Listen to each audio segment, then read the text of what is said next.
5, 4, 3, 2, 1, fire.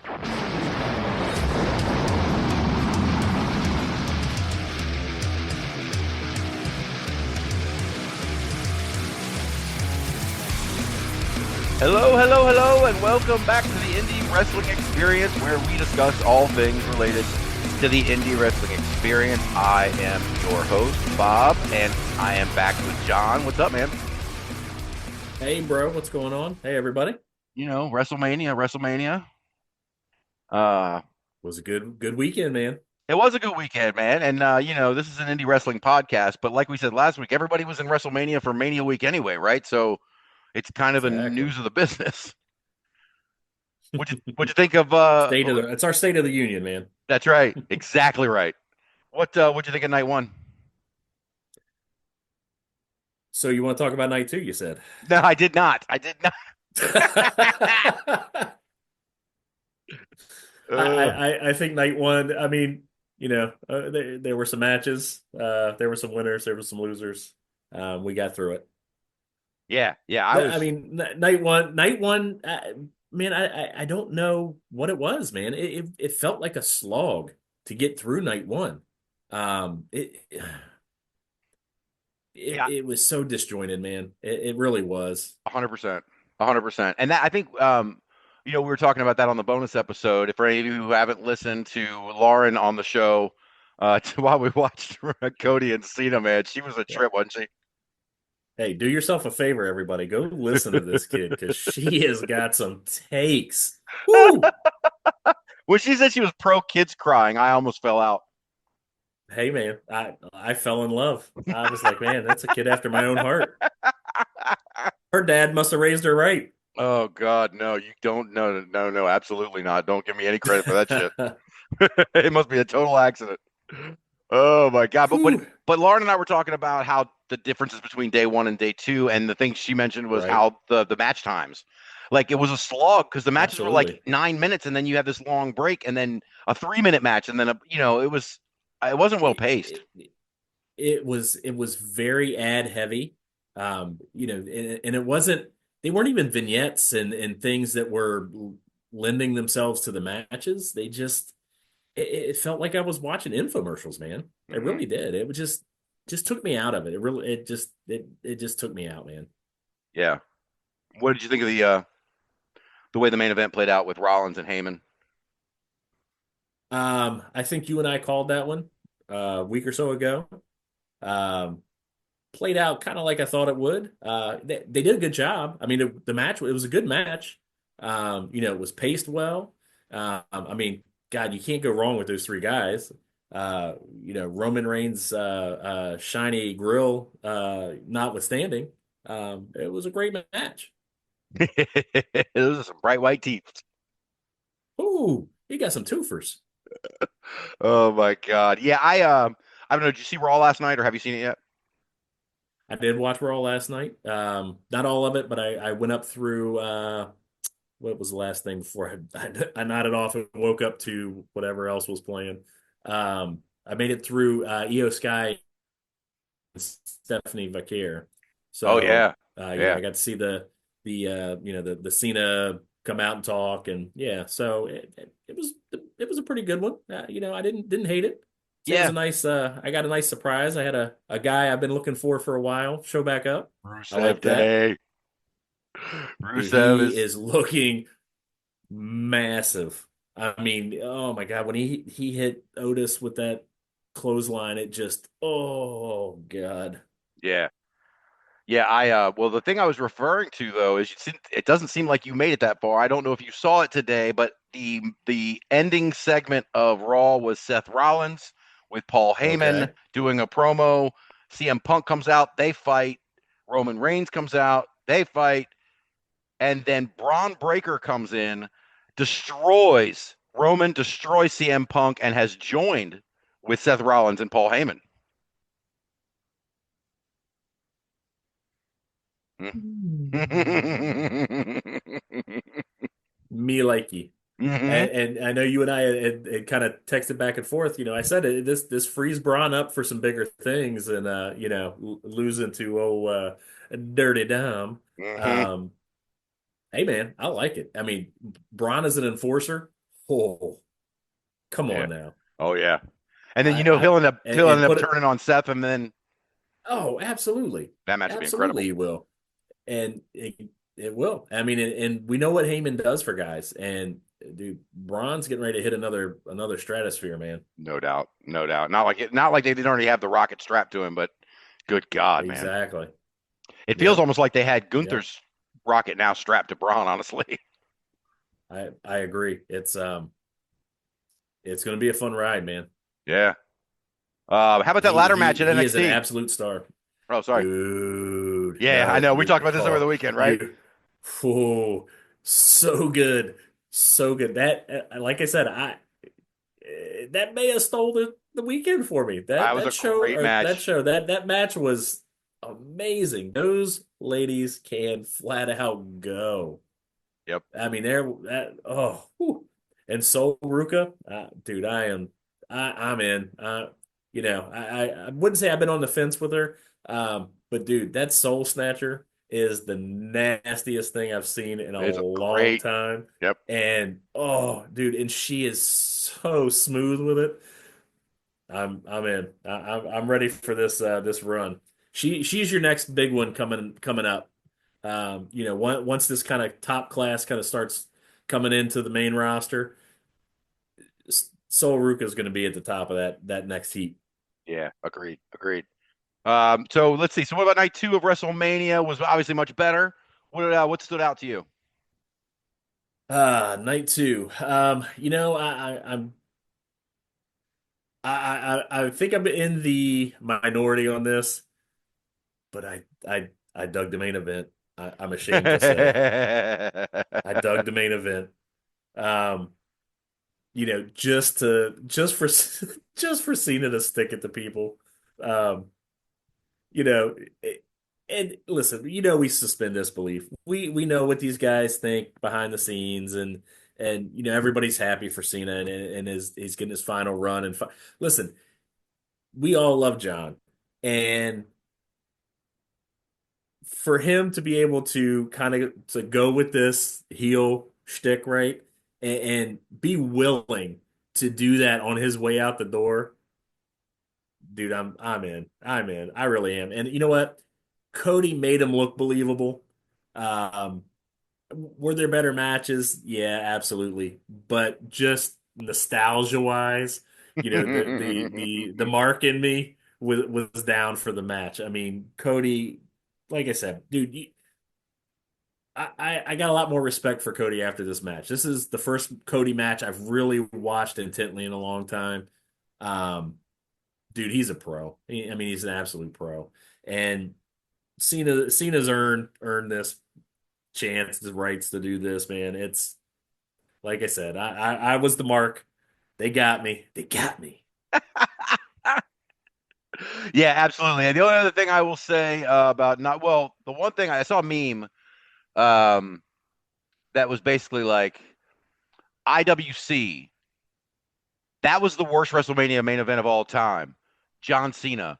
What part of I'm going to destroy wrestling do you not understand? And I was Right. And like, and I exactly. think and that's where, you and I have a lot of years into this, and so listen, we don't know what goes on behind the curtain. No, no, we're not saying we do. But as fans, I'd say we're pretty smart fans. And so I get what they're doing, and like I said, I'm down for it, man. I like it. Mhm. And yeah, like I said, you got me. You got me. Yep, yep. Um, yeah, so what got me during WrestleMania was the news that WWE has purchased AAA. And Triple A. now we're starting to move it back towards our discussions here on this show because You're right, we're back right. to the Evil Empire discussion again. What do you think?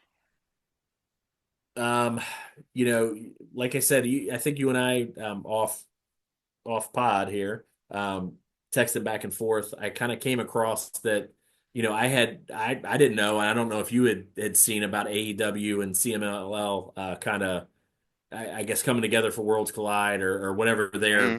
their match is, um, and partnering, not necessarily a buyout or anything like that, but it was like, oh, I see what's going on here. So right now, hey, we're in an arms race, man. Hmm. Yeah, It's that's AEW exactly is right. going to do this, so WWE is going to do this, and um, WWE has not historically been real kind to luchadors, man. So it really Hmm. makes me worried for a lot of these luchadors. Right. Does it make you wonder when they're going to buy New Japan? Um, hey, listen, we know at one point they were talking about NXT Japan. So is it that far out of the question? I don't think so. Especially now with TKO and they are much more capable of scaling globally than Vince was with WWE. Not that Vince couldn't have done it if he wanted to, Hmm. but he had to work a lot harder at it. TKO can just they can just go out and buy the world, man. Yeah. And like you said, it does have a little bit of that. I hear the Vader march in my head. It's like, Hmm. "Ooh," you Hmm. know, Yeah. Actually, I don't know where we're going. Vince Russo, people are giving him a lot of heat over this, and I'm just remembering this right now. So I'm pulling it up off the cuff here. Let's see. Where's Vince on Twitter? There was something he did. He tweeted something about this. Come on, damn it, go back. Um, about exactly what, like, I've been making the sky is falling arguments, and Vince Hmm. Russo really chimed in on it. I think a lot of people are giving him heat, but let me see where he put it. Let's see if I can find it as quickly without. Um, let's see, how many days ago is this? Okay.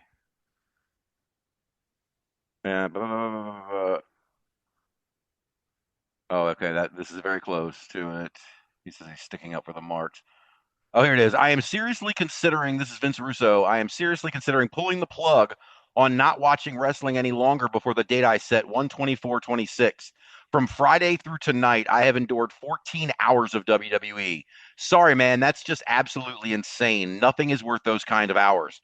Even though I was paid, it gets to the point where you have to leave money on the table because it's just not worth your time. I'm exhausted, I'm tired, and TKO is the greediest company I've ever witnessed in my entire life's existence. You bastardized your product for the almighty buck, and former true fans of WWE know that. You've literally killed former fans like me. I can understand the sentiment. Yeah, yeah. I mean, people are calling him a hypocrite because he was literally getting paid to do it. But I Oh, agree with, absolutely. but I agree with the Evil Empire stuff, But man. the sentiment there, whether he was paid or not, eh, Here's what I know. like I said, Here's what I know. I know that WWE. I know that the world suffered through WWE being the only footprint on wrestling for a long time, and it was awful. It started. yes, It's why AEW exists. And correct. if the entire world's imprint, or wrestling, um, is going to be WWE style, it's just going to be a monopoly of. I mean, the business that we love, all the differences we come on here every day to talk about, um, Right. are just going to go away.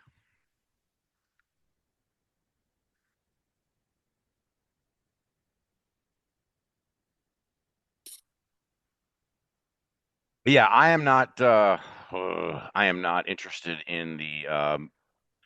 I don't now. The people have been posting that AAA was hemorrhaging money for the last 5 years. I don't know that much about AAA to know whether that's true. The idea that AAA was probably going to sell eventually anyway. All those things can be what they're going to be, but like I said, it's just it feels like Vince buying up the territories again. Yeah, I agree. You know, British had a funny little thought. He was like, he said, "Would you put it past WWE right now to buy AAA just to have El Grande Americano run through everybody?" Hmm. Now that I is a said, yep, yeah, they have that kind of money just to say, you know what, we're going to ruin this whole promotion just to have our one guy run through it. yep. Yeah, it just, it'll be, who from AAA is Gable wrestling this week? I'm sorry, Grande Americano. Yeah. They have not been seen in the same place. And then she announced him as from Gulf of America this weekend after I they said know, they changed it. terrible. Oh, oh, terrible. Ah, Oh, okay, that works. Um, so yeah, I'm sorry, I'm getting a message actually about yeah, another no, week's you do podcast do here, your but thing, man. I'm gonna skip over that. We can talk about this next week because we got Sampson coming on. So let's talk about some of the indie news from the week. Yeah, sure. I made a note of a couple of stories that I saw coming across. Hmm. One of them you sent to me. So let's start with Fuego del Sol losing his mask, boy. Dude, that hurt. It hurt, and that scares me for the AAA deal. I Hmm. don't want to see these guys. I don't want to see that, man. I granted you and I aren't as steeped in that luchador culture as some fans are. Um, Specifically the Central and South American fans. But you and I think, have a real good understanding of what that means to those characters and those fans. Um, Dude, I still I can picture it to this day. Ray getting unmasked in WCW, and just it was horrible. Hmm. It just crappy. Um, we see it now and again. It's always kind of been a thing. Um, but to think of the scale that it could be getting ready to hit us with, I don't want any of that. And dude, like I said, I watched just snippets of the ending of that match, and the emotion coming out of Fuego del Sol was, like I said, Oh dude, it hurt. man. It hurt my old man heart. And then, like I told you, there was like a tweet or I felt something. like a dad that my oh And then he tweets, "Fuego is terrible. done" or something like that. Man, that's just I lost it at that point, man. Yeah, it's yeah, that one hurt. It hurt. It did. You think he's going to be back? Like, do you think this is a transition to maskless, or do you think he's gone? I hope so, because he's a great wrestler. I think he's just starting to kind of come into his own. Um, I hope this means better things for him. I mean, he's a good looking kid, but a lot of those guys are good looking kids under those masks. But I know what those masks mean to those wrestlers, man. Mm, And you could tell he did not take the end, the end of that match and the ramifications lightly. I mean, yes, it's predetermined, it's wrestling, it's whatever you want to call it, but the feelings are there, man. mm-hmm, And like I said, watching it just tore me up. mm-hmm. Yeah, yeah, me too. I mean, I couldn't believe it when I saw the headline, and I was like, "Wait, what?" But then to Yeah, see his face, boy, that just broke me. yeah. Let's go on to something a little more lighthearted here. Paul Walter Hauser at Defy. Are you a Paul Walter Hauser guy? Listen, I think he's funny. Ugh, uh, it gives me just bad flashbacks to Arquette, man. It just Oh does. yeah, no, I hear you. I hear you. It it's just it's a bad time for us. Right. Yeah. No, and not only that, but see, did you see who was in that match with him? It was a fatal four with him and our five is a five-way. Him, Effie, Simon Miller from What Culture, Adam Priest, and Charles Crowley. I mean, I guess those guys probably protected him pretty heavy, but still, I mean, God, I mean, that's a pretty star-studded I main would event to get thrown imagine in there. so. But I mean, listen, I'll give it to Hauser, man. From some of the snippets and stuff I've seen, whether it's Instagram or Facebook or all this stuff. I mean, he's training. Hmm. I mean, he's got to be further along than you and I would be. But still, it's I guess you see where it goes from here. Um, yeah, like I said, I had just bad taste in my mouth with celebrities winning championships, man. Hmm. Yeah. No, I hear you on that. I didn't even, the Arquette thing didn't even dawn on me when I posted that in the notes. But Oh, geez, that's the man. first thing that hit me, dude. It was remembering Arquette winning that title and just being like, what are we doing? Yeah. Yeah. Or when Russo won the title. I mean, you Oh, know. but I get it. I Thanks get it. for reminding me. Another thing that we both Remember, he was noticed. paid for that. Yeah, that's right. Exactly. Another thing we both noticed that you texted me, and then we talked about because it has ramifications for me and not you, unfortunately, is it's got Crockett Cup ramifications. Is Natalya's confrontation with NWA Women's World Champion Kenzie Paige? Wow, right? Right, that was something. Ooh. That's one aspect Listen, of this WWE in the Indies thing that I like. Seeing someone like Natalya get gritty at Bloodsport is something we've never seen before, and I'm here for it. and the way that blew up, I kind of, I think you and I both kind of pride ourselves on like, okay, I can see this work. I see what they're doing here. Hmm. Was that what it worked, or did somebody mouth off and somebody got an attitude? Like it was that good. It was. It was heat, man. It was ooh. Natalya was not having it. And like you said, man, to see Natalya with that, oh, I'm down for Natalya having a kind of a, oh, you're gonna disrespect me? Let me remind you who I am. I'm gonna Yeah, take I'm gonna take us into I'm a in. I'm gonna take us into another completely different discussion that's gonna have to spill over to next week or another week. Okay. But what if Natalya wins the NWA World Championship and this is the way of WWE announcing their partnership or part ownership of the NWA? It's possible. I mean, it's possible. Up until you just mentioned that, I would have said that NWA and an AEW partnership was probably more likely. But now that bugs in my ear, and yeah, yeah, yeah. Yeah. I Or what if they mean, just let her have a run with the belt just because? Maybe there's no partnership or no long again, term thing, but they just give her part. NWA gets the pub. Neidhart gets to win the NWA World Championship, and WWE gets to partner. You know what I mean? hey, TKO seems to be much more willing to let the talent kind of go out and do some other things. They're not don't seem to be so locked in as when Vince was running stuff, which I'm not gonna lie, I like.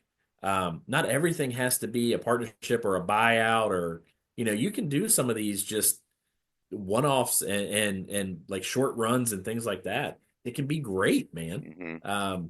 Like you said, Natalya with a a 6-8 month run with the women's NWA title.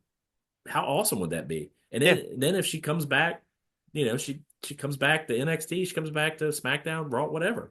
She comes back as a badass. yeah, yeah. And the other thing is, like everybody knew Cody was going to drop the belt back to Aldous. It's just kind of the same thing, Hmm. right? Like it's not the point. Right? It wouldn't be the point that we know the belt's going to get dropped back very quickly, but it's the point of Natty Neidhart getting to win the NWA Women's World Championship and all the Exactly. crossover for And that. right, and adding her name to the list, and just adding to her legacy, man. I mean, Hmm. us schmarks, we love that stuff. I'm here for it. I cannot wait to see Natalya. Lauren is pissed. We'll probably hear her on the podcast again at some point talking about how it's unfair that I get to go see Natalya in Philly and she doesn't. But Oh, that's the mood on my side. But I don't care. I got a seat right next to the entrance ramp, and I am ready to roll. Like there you like go. like one seat better than British's seat. You know what I mean? Like I got the seat. Oh, that poor guy. When that guy showed up at AEW, they claimed that empty seat, and then the guy sat there on his phone the whole time. Oh, I I thought know. British was going to have a heart attack. Oh, it was the worst. But he had so much fun. No, Oh, it was a great time, man. okay, hold on. I think we got our guy coming on here. Okay, all right. So well, we got a couple minutes till Samson's getting on. Yep, so that's Samson. So I just sent him the link. He should be getting on in a few minutes. So while we're waiting on Samson or getting ready for Samson, um, did you see any of this WrestleCon Super Show? I know put it in the notes. Minoru Suzuki versus Butterbean. Dude, I saw that, and so I have to look into it because, like I said, I didn't get a chance to really, look too much into it. The last thing I saw of Butterbean, he was with DDP Right. and doing the yoga, and DDP was trying to help him rehab like he did with Jake and Razor and all these other guys. Man, Butterbean looked rough, and what I Hmm. saw him, now granted, by the end of this vignette with DDP, he was up and moving a little better. But man, I didn't think he was to the point of this. Me either. Me either. And he kind of wasn't. I mean, they did this thing in 4-minute rounds, and they ended up in a Did double they? count out anyway. Okay. So it was kind of Okay. a, but I- it was a spectacle more when than I anything else. And Dan Severn was a dude special referee. Like, that was pretty cool. dude when I saw it, I didn't make me feel good. I'm not gonna lie. It's you know Suzuki. I mean, he's a bad dude. Yeah. And like I said, the last I saw of Butterbean was, I mean, listen, still not a man I would mess with, but he was looking like he was, having a rough time and really kind of getting his life kind of physically back. Hmm. So hey, man, I'm hoping this means that whatever he's been doing with DDP, the DDP yoga has been really helping him and has done him good, and he can move around a little bit, and he feels good enough to go and do this. I just hope that's the case and not I got to pay some bills and I got to do whatever I can do. That's what I don't want it to be. You know what I mean? Right. No, I hadn't thought about that either, but that's true. 58 years old he is. Yeah, yeah. I mean, dude, not a whole ton older than you and I, Oh, especially you. God. Especially me. That's right. Oh my God. Oh shit. All right. Well, I'll give you shit for that next week. Last thing before we No, get to okay. our and new champions of the week, is there was a Maki Itoh Mickie James match, which was freaking hilarious. Like, I watched this real quick. I worked the other day, yesterday, and they had a sing off, and they booed Hmm. Mickie James out of the building. And I don't know that she was supposed to be the heel, but they were booing her out of the building because it was Maki, and it was kind of uncomfortable. The match was okay, but it was weird because It's I love Mickie James. right. Oh, you and I both were both Mickey Marks. So Uh, not yep. Mickey, not that other Mickey, Mickey Marks. Yeah, we love Mickey James. What's not to love, dude? That's peak wrestling for me is Mickey James. Me too, So, man. Big fan of Mickie um, James. yeah, I'm gonna have to check that out because that's hilarious. Oh yeah, the sing off is absolutely atrocious for both of them. It's awful. They never should have tried it. All right. Well, before Sampson gets on, let's do these and new. We got a bunch of and new champions. I think most of which were crowned in freaking Vegas last week. All right. Actually, maybe not. But a lot you'll recognize. I don't know if you went through the list, but there were some we've already talked about. Um, Starting with Pro Wrestling Alliance crowned new tag champions in the finals of a tournament. Friends over Future defeated Thunder and Lightning. Vinny the Fixer, our buddy Dr. Lawrence Zirconium, crowned a new Gladiators champion this week at Wrestlemania event. Vinny the Oh Fixer, shoot! I know I got it right. Vinny the Fixer Right. defeated Breaker Morant, Nick Petit, and Nikos Rikos in a fatal four-way. At Nice. Voltage Wrestling, John, the Faculty defeated Nice and Smooth. The Faculty are your new Voltage Tag Team champions. I think you called it. Hey, I called that one. I'm whoop whoop. That was me. Love the faculty, man. Love them. You just like Jacob Edwin that looks like you know what I mean? Like, Yes, I do. He looks like me with less hair. I love it. oh my goodness. Let's see what else we got. That Connecticut Wrestling Federation, 3 titles changed hands last week. Nick Thompson won the platinum title from Stevie Legend. Taylor One Shot won the Vixens title from Dolly Darko. And Dan D-Man won the heavyweight championship in a ladder match against Alan Compass. Ruthless Pro, Drake Younger, former WWE referee Drake Wirtz. I caught my eye, man. Won the Rust Belt title in a pane in the glass match against Ricky Shane Page. Ooh. Don't go Uh, getting any ideas now. oh my God, that's awesome. Wait till we get to the preview. The match coming up this week is such a throwback. If you haven't looked at the list yet, oh, I can't wait to get there. But anyway, let me get this. So I got Sampson waiting. At Fourth Rope Wrestling, the former Enzo Amore, Real One, won a battle royal and became the new flyweight champion. Um, Nice. at GCW over the last week at one of the 10 events, Alec Price and Jordan Oliver won the tag titles from Violence is Forever. Insane Championship Wrestling, Milwaukee MKE. Chucky Bates won the alternative title in an all weapons legal match. And Tao won the tag team titles from the Bear Steppas in a doors and chairs match. One we talked about last week, John Zamaya wins the women's championship at Winner's Circle Pro Wrestling in a vacant for the vacant title in a triple threat against Alex Gracia and Gypsy Mac. That was probably really good. Yeah, I bet it was. Mm-hmm. Spark Joshi crowned 2 champions while they were in Las Vegas. Vert Vixen won the Pacific title from Ram Kaicho, and Hazuki won the women's championship. Won the women's championship for the vacant women's championship in its match against Lena Cross. West Coast Pro, one called Manders and Thomas Shire won the tag titles from the Crush Boys. At New World Wrestling Extreme, the Pathway won the tag titles. At New Texas Pro, a New Texas Contender Series champion was crowned as Jay Davis defeated Teflon John. And because I didn't see it till the last minute, I'm going back to Voltage Wrestling, where Warwolf Creed was crowned the new Lightning champion, I believe after defeating Cooper Housley. But I pulled that from a Facebook post, and it seemed like there may have been some craziness going on. So I don't know if Cooper lost it to someone else and then they lost it to Warwolf or what, but it seems like there was some schmaz activity going on. So that's it. Congratulations to all of our new champions of the week. All right, let's get him in here. Nice. Come on Let's in. get the big man rolling. Sampson. There he is. Oh, I see him. Hey, Sampson, welcome back, man. So, all right, Sampson, we got the audio figured out, man. How was Vegas? Vegas was good, man. Good. It was, it was Vegas, of course, exhausting. But nonetheless, it was a good show. It was good to be out there. Seeing people running into people, it's always a good time. Did you, before we get to your show, did you catch any other shows while you were out there? Man, I went to a couple shows. There's so many different promotions going on, and a lot of these shows were in the same place. They're like sharing venues. There was a spot down on Fremont Street by the Nerd Bar, kind of in this big open area that had multi levels. Kind of reminds you of like the first night of Nitro. How they were in the Mall of America with the multi levels, and there were shows there every night. I saw a pretty sweet Lucha show. Saw Juventud Guerrero out there. Shit. Yeah, man. Who Juice? Yeah, and went to a Stardom show. I believe it was a Stardom show that it was an all women show. Danny Mo was on that.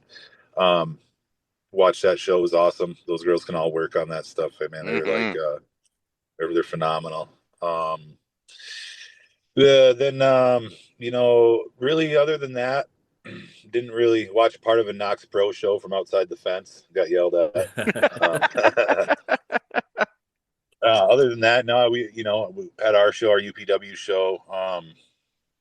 Caught the tail end of a WWE ID show before ours. Nice. And then after that Saturday, I didn't do much. Our show was so late.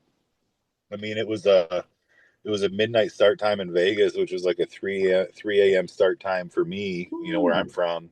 And being the main event, I think by the time I went on, it was dang near close to 5 a.m. back home for me. So right. that was a different experience. But the show went great. We had a lot of great matches on the show.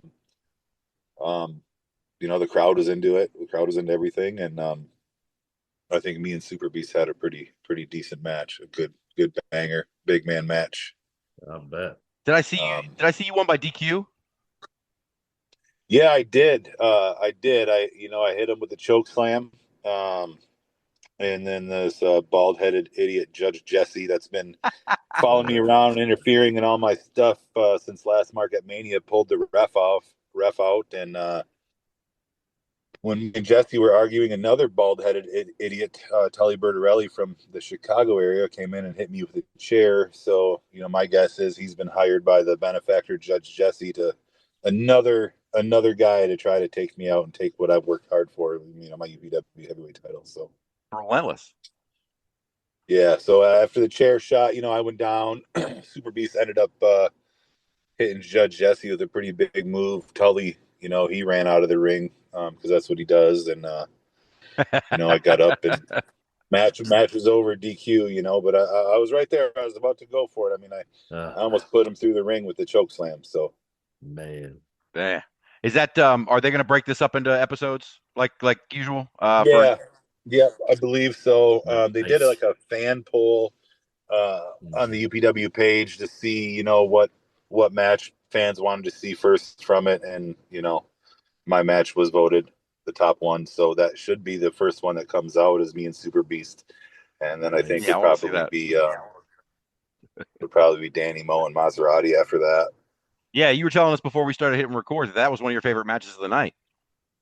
Yeah, it was a great match, man. Those girls are awesome. Like I said, Danny's a true professional. She every time I just enjoy watching her work. Every time she works, it's Yep. like it's impressive. Some of those women are really, really good out there. And, Mhm. Yes, they are. as far as like unsigned indie talent, she's got to be in the top of the list. You know what I She's mean? fantastic. I Yeah, feel like it's Couldn't agree really more. can only be a matter of time for her. You'd I would hope, Yep. think so. anyways. She's worked hard.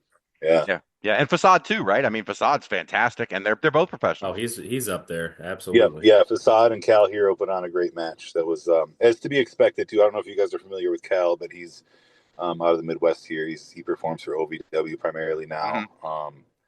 But two smaller guys that can fly around, and that's what they were doing out there. It was pretty cool. So Yeah, yeah, Awesome. absolutely. How was the Mil Muertes TW3 match? to be expected, man. Like T-Dub's so good, Hmm. and Mil Muertes is he's a Triple A legend. The is like as far as like stars today that are out there not signed to a giant three-letter company. I don't know if they're Right. much bigger or better than guys like Mil Muertes. He's one of the probably the best known luchadors out there today, and like him and Tito, they went for it. It was pretty good. Yeah, Yeah, that's awesome. I can't wait to check it out. Yeah, Yeah, I think all the matches were good. The Ghetto Gear Solid and Society. We had D'Lo Brown make a special guest appearance in that match. Oh, shoot. Um, so it was announced that he's going to be up at Marquette Mania now with Ron Simmons. So we got part of the nation going to be there. So it should be makes for some good photo ops and whatnot. Heck yeah, yeah. very cool. And so did anything that happened in Vegas set up Marquette Mania? Um, well, I think that this interruption in my match with Tully Bertarelli is going to lead to a match at Marquette Mania. Oh, hell I'm yeah. guessing. I'm guessing that's what he wants out of the deal. That's why he got involved with the benefactor to come and go one-on-one with me and see if he can do what no one else has been able to. Ooh. But it's not going to happen. I think it's kind of all the people the benefactor has hired to bring in. It's like this is what you're going to get from Marquette Mania. Okay, buddy, let's do it, and I'll send him packing too. The I'm champagne phase. There you seeing guys go. like There Matt you go. Winchester and Congo Kong and Jay De Niro and the Big Con, Madman Fulton, and then you're going to bring in Tully Bertarelli. Like, come on. We'll have He's to a make big sure guy. Tully No, hears no this. doubt. He's a big guy. Yeah. Sampson, he's running out of guys. What do you do? I mean, Right. you got to do what Right. you got to get what you can get, man. Yep. Yep. I suppose when you run out of them, that's what you got to do. That's what you got to do. Do you guys have any official matches already announced for Marquette Mania? I think we talked about Khan, right? Yeah. Yeah. Big Con and Parker Boudreaux. Nice. That's gonna be pretty awesome. Oh no, I'm sorry. Yeah, that's what it is. Big Con and Parker and Madman Fulton and Silas Young. Oh man. Um, Oh, ho, ho. I am Facade down and for T that. Dub. Okay. All right. Oh, We've got a fatal four-way women's championship match with Danny Moe, Leela Hall, um, obviously our champion Zandra Lee, and a woman named Crystal White out of like the Chicago area. Should be set up for a great match. Jillian Hall is going to be the How? special guest referee for that match. Yeah, obviously me and Tully will be the main event.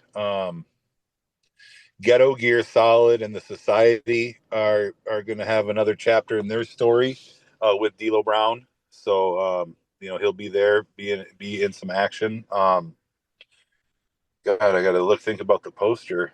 Um, Onyx, who we got Onyx Andretti on the card. I'm trying to think of what he's doing. I know Jay Sin and Sin Bodhi are adding another chapter to their story at Marquette Mania. Oh, Um, okay. How did that go? Yeah, so I think we talked about it off air, but you haven't mentioned it here. How did that match go, and what happened in that match that sets up a need for another one?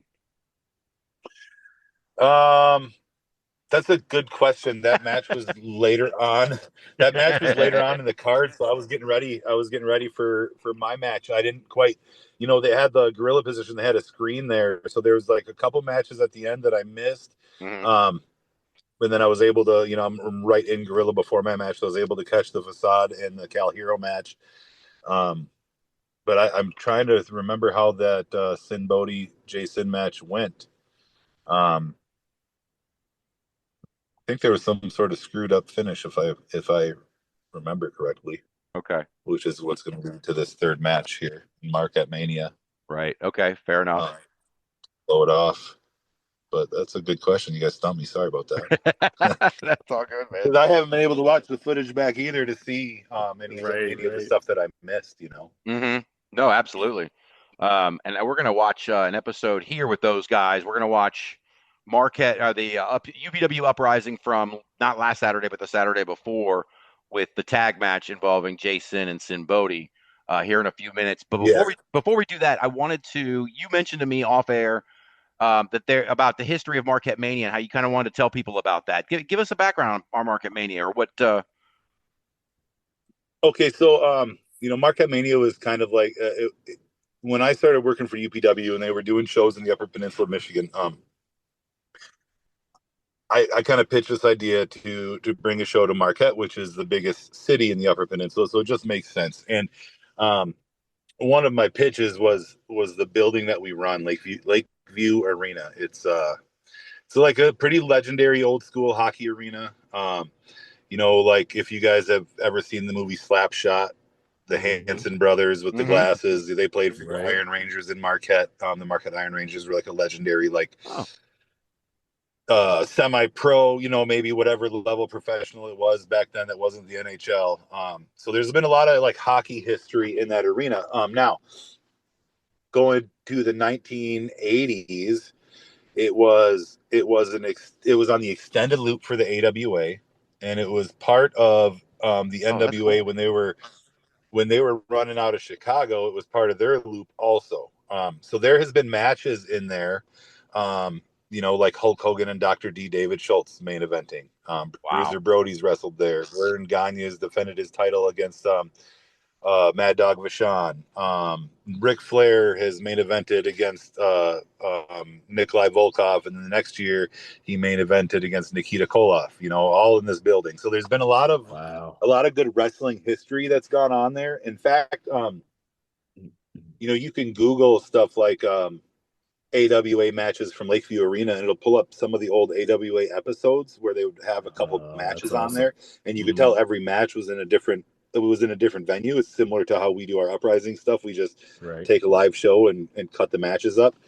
So you can tell the matches that they had in Lakeview, and it's pretty cool to like see that and see how packed it was in there, man. I mean, that arena holds about, with the seats on the floor, you probably get 5,000 people in it. And, and there was people to the guardrail, to the top of the bleacher, the top of the hockey seating, So it was kind of cool to see that. And that was been kind of our goal, is to bring back.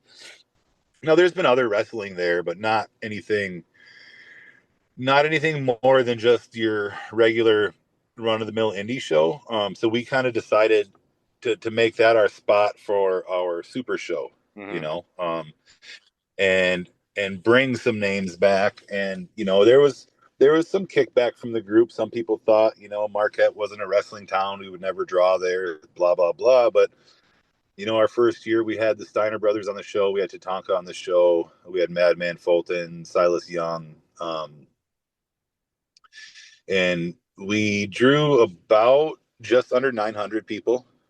It was like 860 or something like that. Right. And then our second year with Jimmy Hart, Gangrel, the Headbangers. I know I'm forgetting some people, but Shark Boy, Madman Fulton. We were competing with Northern Michigan University's graduation weekend. We drew 750 people. So we go all out. Like if you look at some videos from any Marquette Mania, matches. I mean, we hired this company, this local company, Double Trouble here, that goes all over the country and does like big production things. Like they were out in Vegas for when the Super Bowl's out there doing like big type of production things for events. But here in town here, I mean, they get hired for weddings and things like that, you know, because it's like we're not a super small town, but we're not a big town either. We're a little bit smaller than Green Bay probably. So like, you know, you don't get too many exciting things happening. So they come in and they put the trussing up around the ring. You know, the trussing goes up freaking 20 feet in the air, lighting, you know, build our stage for us. They put the big LED screen up. So, I mean, when you watch a Marquette Mania show, you see, I mean, I mean, last year, Ken Kennedy was there, or Ken Anderson. And it was the first time since he left the WWE that a microphone dropped from the ceiling for him. Oh, awesome. That's awesome. That's Yeah. cool.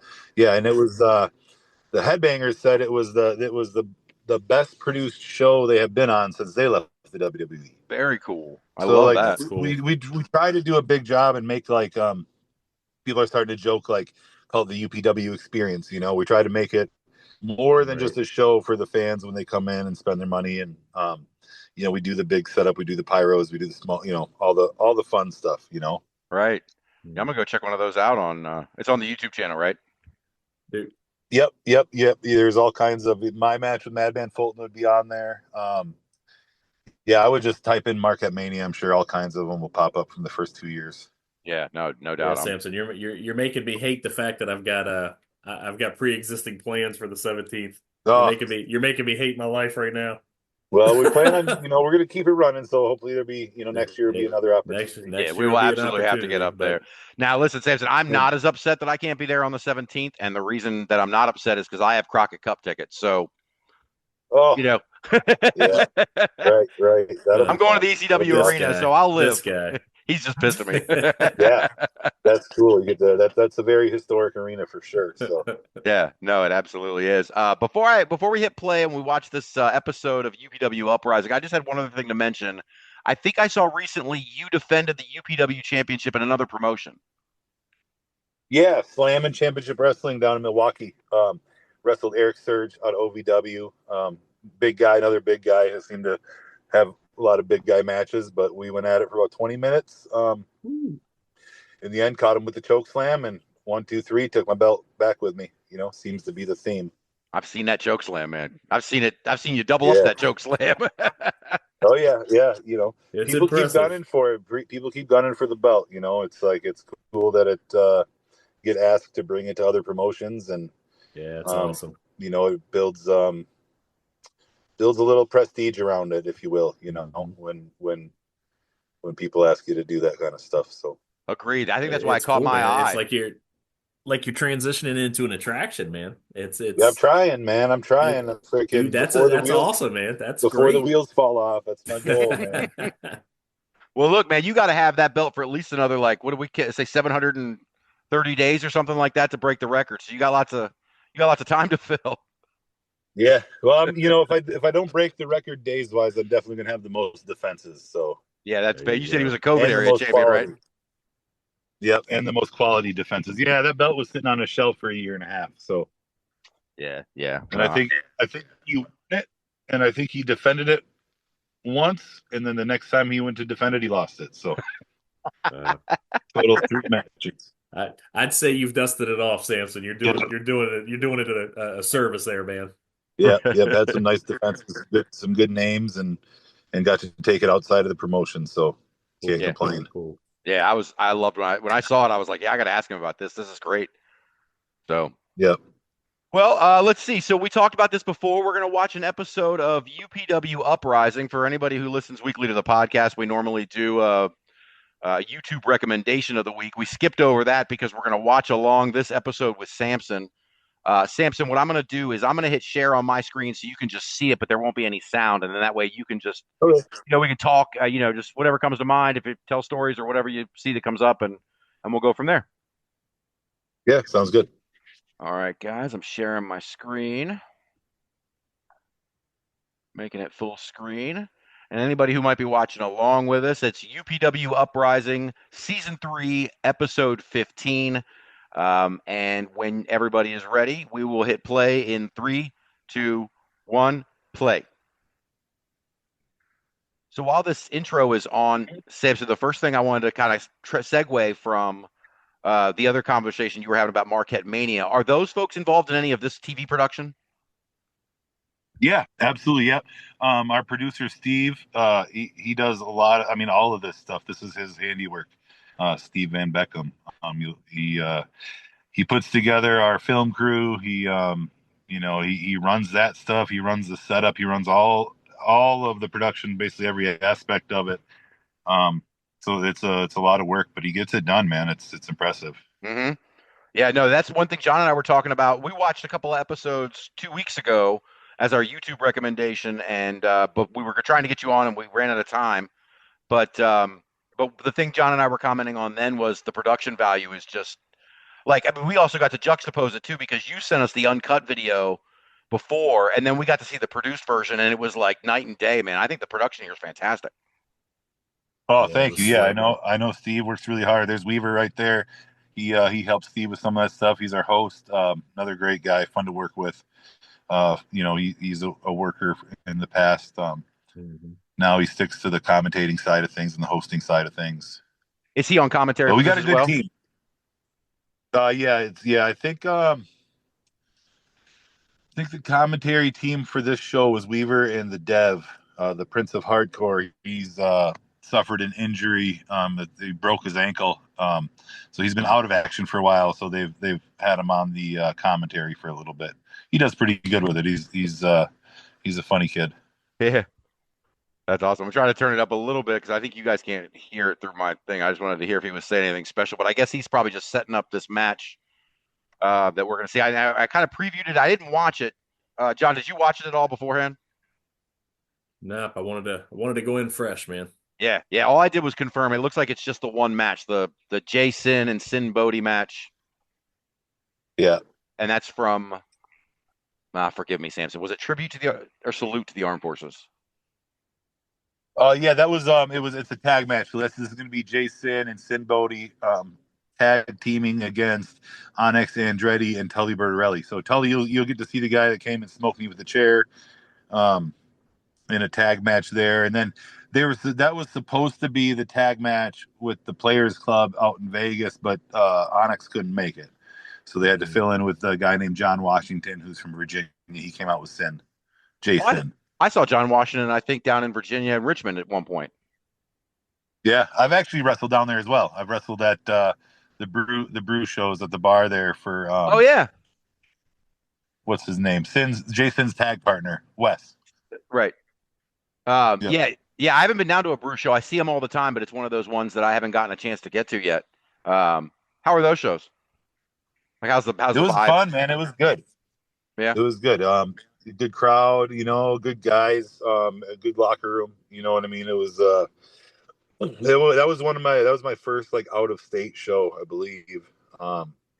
Back in 22, I think I went down there. Mm-hmm.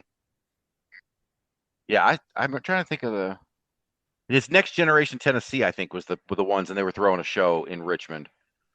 I'm trying to think of the guy's name. Not Cody Hall.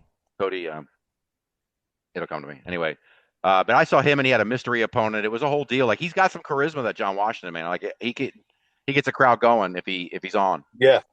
Yep. It was good. It was a good match. Oh, here we go.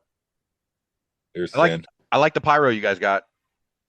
Yeah, we got some cold spark. When I come out, I put my hands right in. I stick my arms in. It's kind of cool. People always think I'm getting burnt, but I don't. I think we were saying 2 weeks ago. We were like, "Yeah, I'm waiting for Sampson to breathe in that smoke and blow it out like Goldberg." Yeah. This is the ring announcer Ryan Ness. I love the suit. We've talked about that too, man. Yeah, the suit is awesome. Yeah, he's a different character. He's funny. He's a Marquette local. It's funny. It's like you got to seize your opportunity in professional wrestling, and Marquette Mania 1, our normal ring announcer, who's actually our producer now, couldn't make it. He was out of town.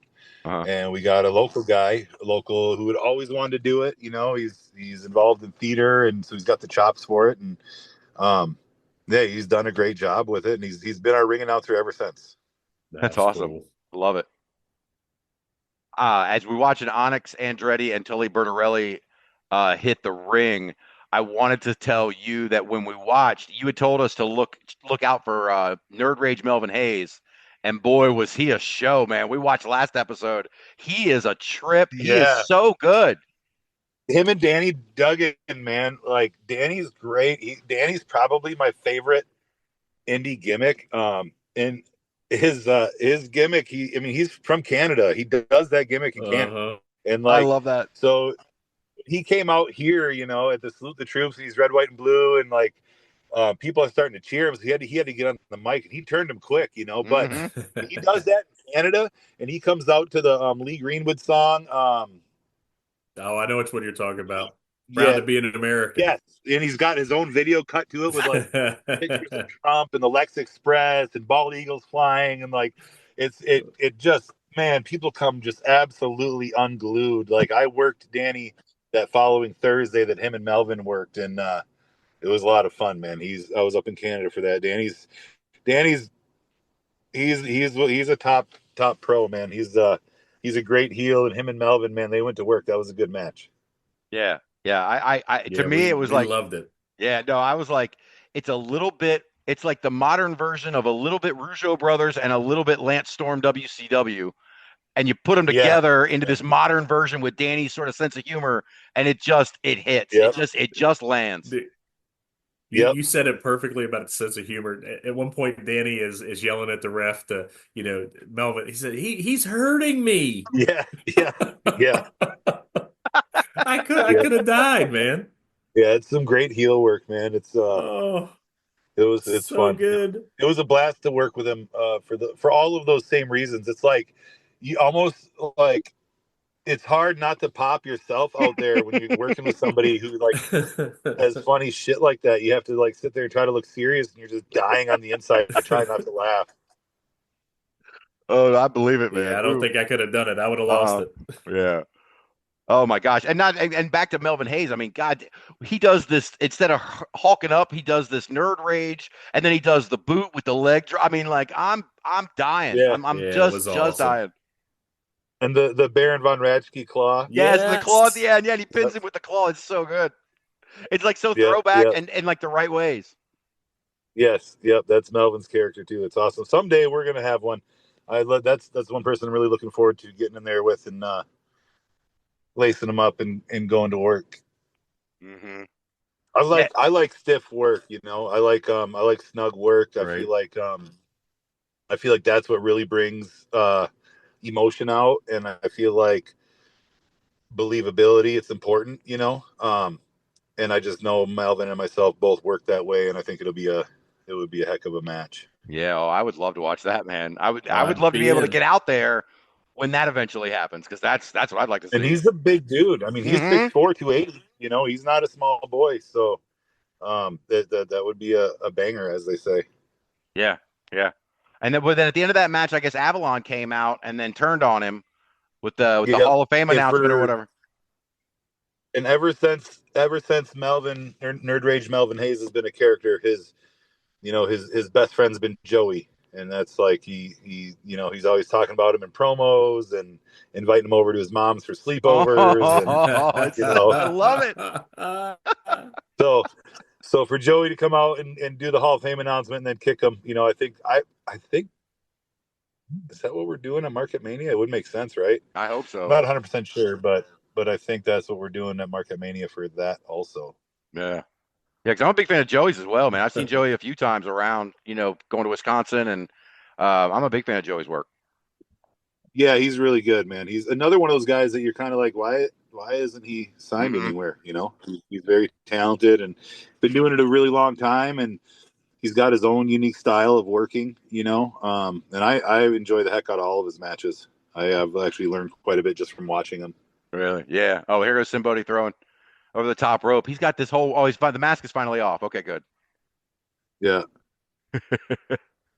And that's Tully that just went down. So this is Onyx was in the ring with him, now out. Looks like Jason's gonna Yeah, follow him. Sin and Onyx. Yep, Onyx just went out, and There they are. that's Sim the referee Tango Jones. I don't know if you guys know who he is, but he's a phenomenal referee. He works. He's from the Detroit area. No, He's I all don't. over the place though. I don't want to. He works all the big shows down there. Oh, really? I don't want to bring this podcast down too much, but I did see an announcement over the weekend. Uh, AAW posted something about a referee named Devin Anderson passing. Did you know Devin? I did not know, but I saw that, and it's always sad when one of the boys, passes like that. It seems like it's just you hear about it a few times a year. It seems like Yeah, not even counting like the big names that you hear about. Just on the independent scene, and relatively young guys. So prayers go out to his family and friends, and hopefully they Absolutely. can find some strength through it all. yeah, agreed, absolutely. Yeah, these guys are just. This is just. I think the referee's already lost control of this thing. They haven't been back in the ring, and now Jason's biting Tully. Oh, this is Onyx, he is our UPW American champion, okay. and he won that from Jay Sin. So that's like the extended feud there. And Onyx was the one that couldn't make it out to Vegas, right? Yeah, he'd gotten a new job or something like that, a new shoot job, and just the time off wasn't doable for him. Yeah. It's crazy, man. I tell you what, like I've been covering the indies for 4 years now officially, and I've met promoters, I've met a lot of guys, the boys, I guess you could say, and things like that. And I still have a disconnect with all of you guys having day jobs. Like it still doesn't like fully register with me that when you guys leave, and you got to head to the factory or to the office or wherever on Monday morning, but almost all of you do. Like, and it's just Right. Yeah. it still hasn't it doesn't sink in. And then I saw a bunch of posts from like I think it was Chelsea Green and some other people were posting a couple of weeks ago about how hard it is to be on the indies and how you would go out and do 3 cities Friday, Saturday, Sunday, then have to then get home at 5 a.m. and get up at 7 to go to work and the whole deal and how Yep. incredibly arduous that whole journey is and people don't realize it.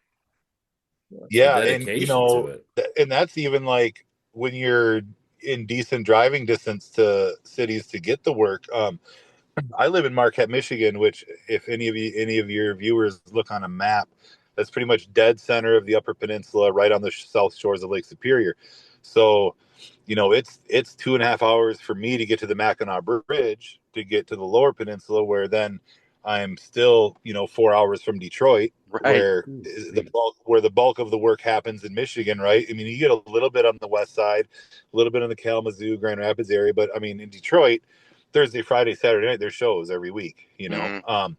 and then I'm a 3 hour drive from Green Bay, and there isn't a ton of action in Green Bay, but I'm like about 5 hours from Milwaukee and about 6 from Chicago. So for any show that I work outside of UPW or driving to Sault Ste. Marie, Ontario, which is 3 hours for me, anything Mhm. outside of that, I'm looking at a 5+ hour drive to get to a show. And when I worked that show in Milwaukee, that was, I drove down there 5 hours, worked my match, grabbed some tacos with my boys, and we headed back north. It Wow. was it makes it even longer. It's like I wish I lived in an area where I could, just leave my house and go work a show Thursday, Friday, Saturday night in Detroit, Mm-hmm. Right. sleep in my own bed every night. Which I mean, it's crazy how much you take that for granted until you don't have it. Right. Oh, we got a do-si do. Oh yeah. Oh, I love that. Oh, double down. All right, what do we got going on here?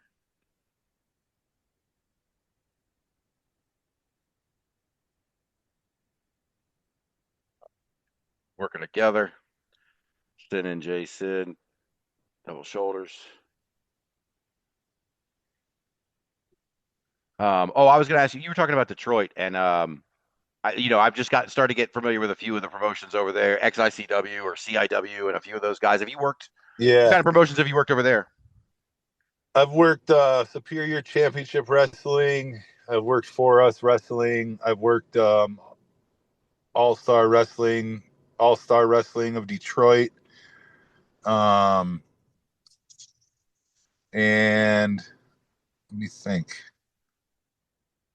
There's probably one or two that I'm missing in there, but I have not worked XICW for Malcolm Monroe.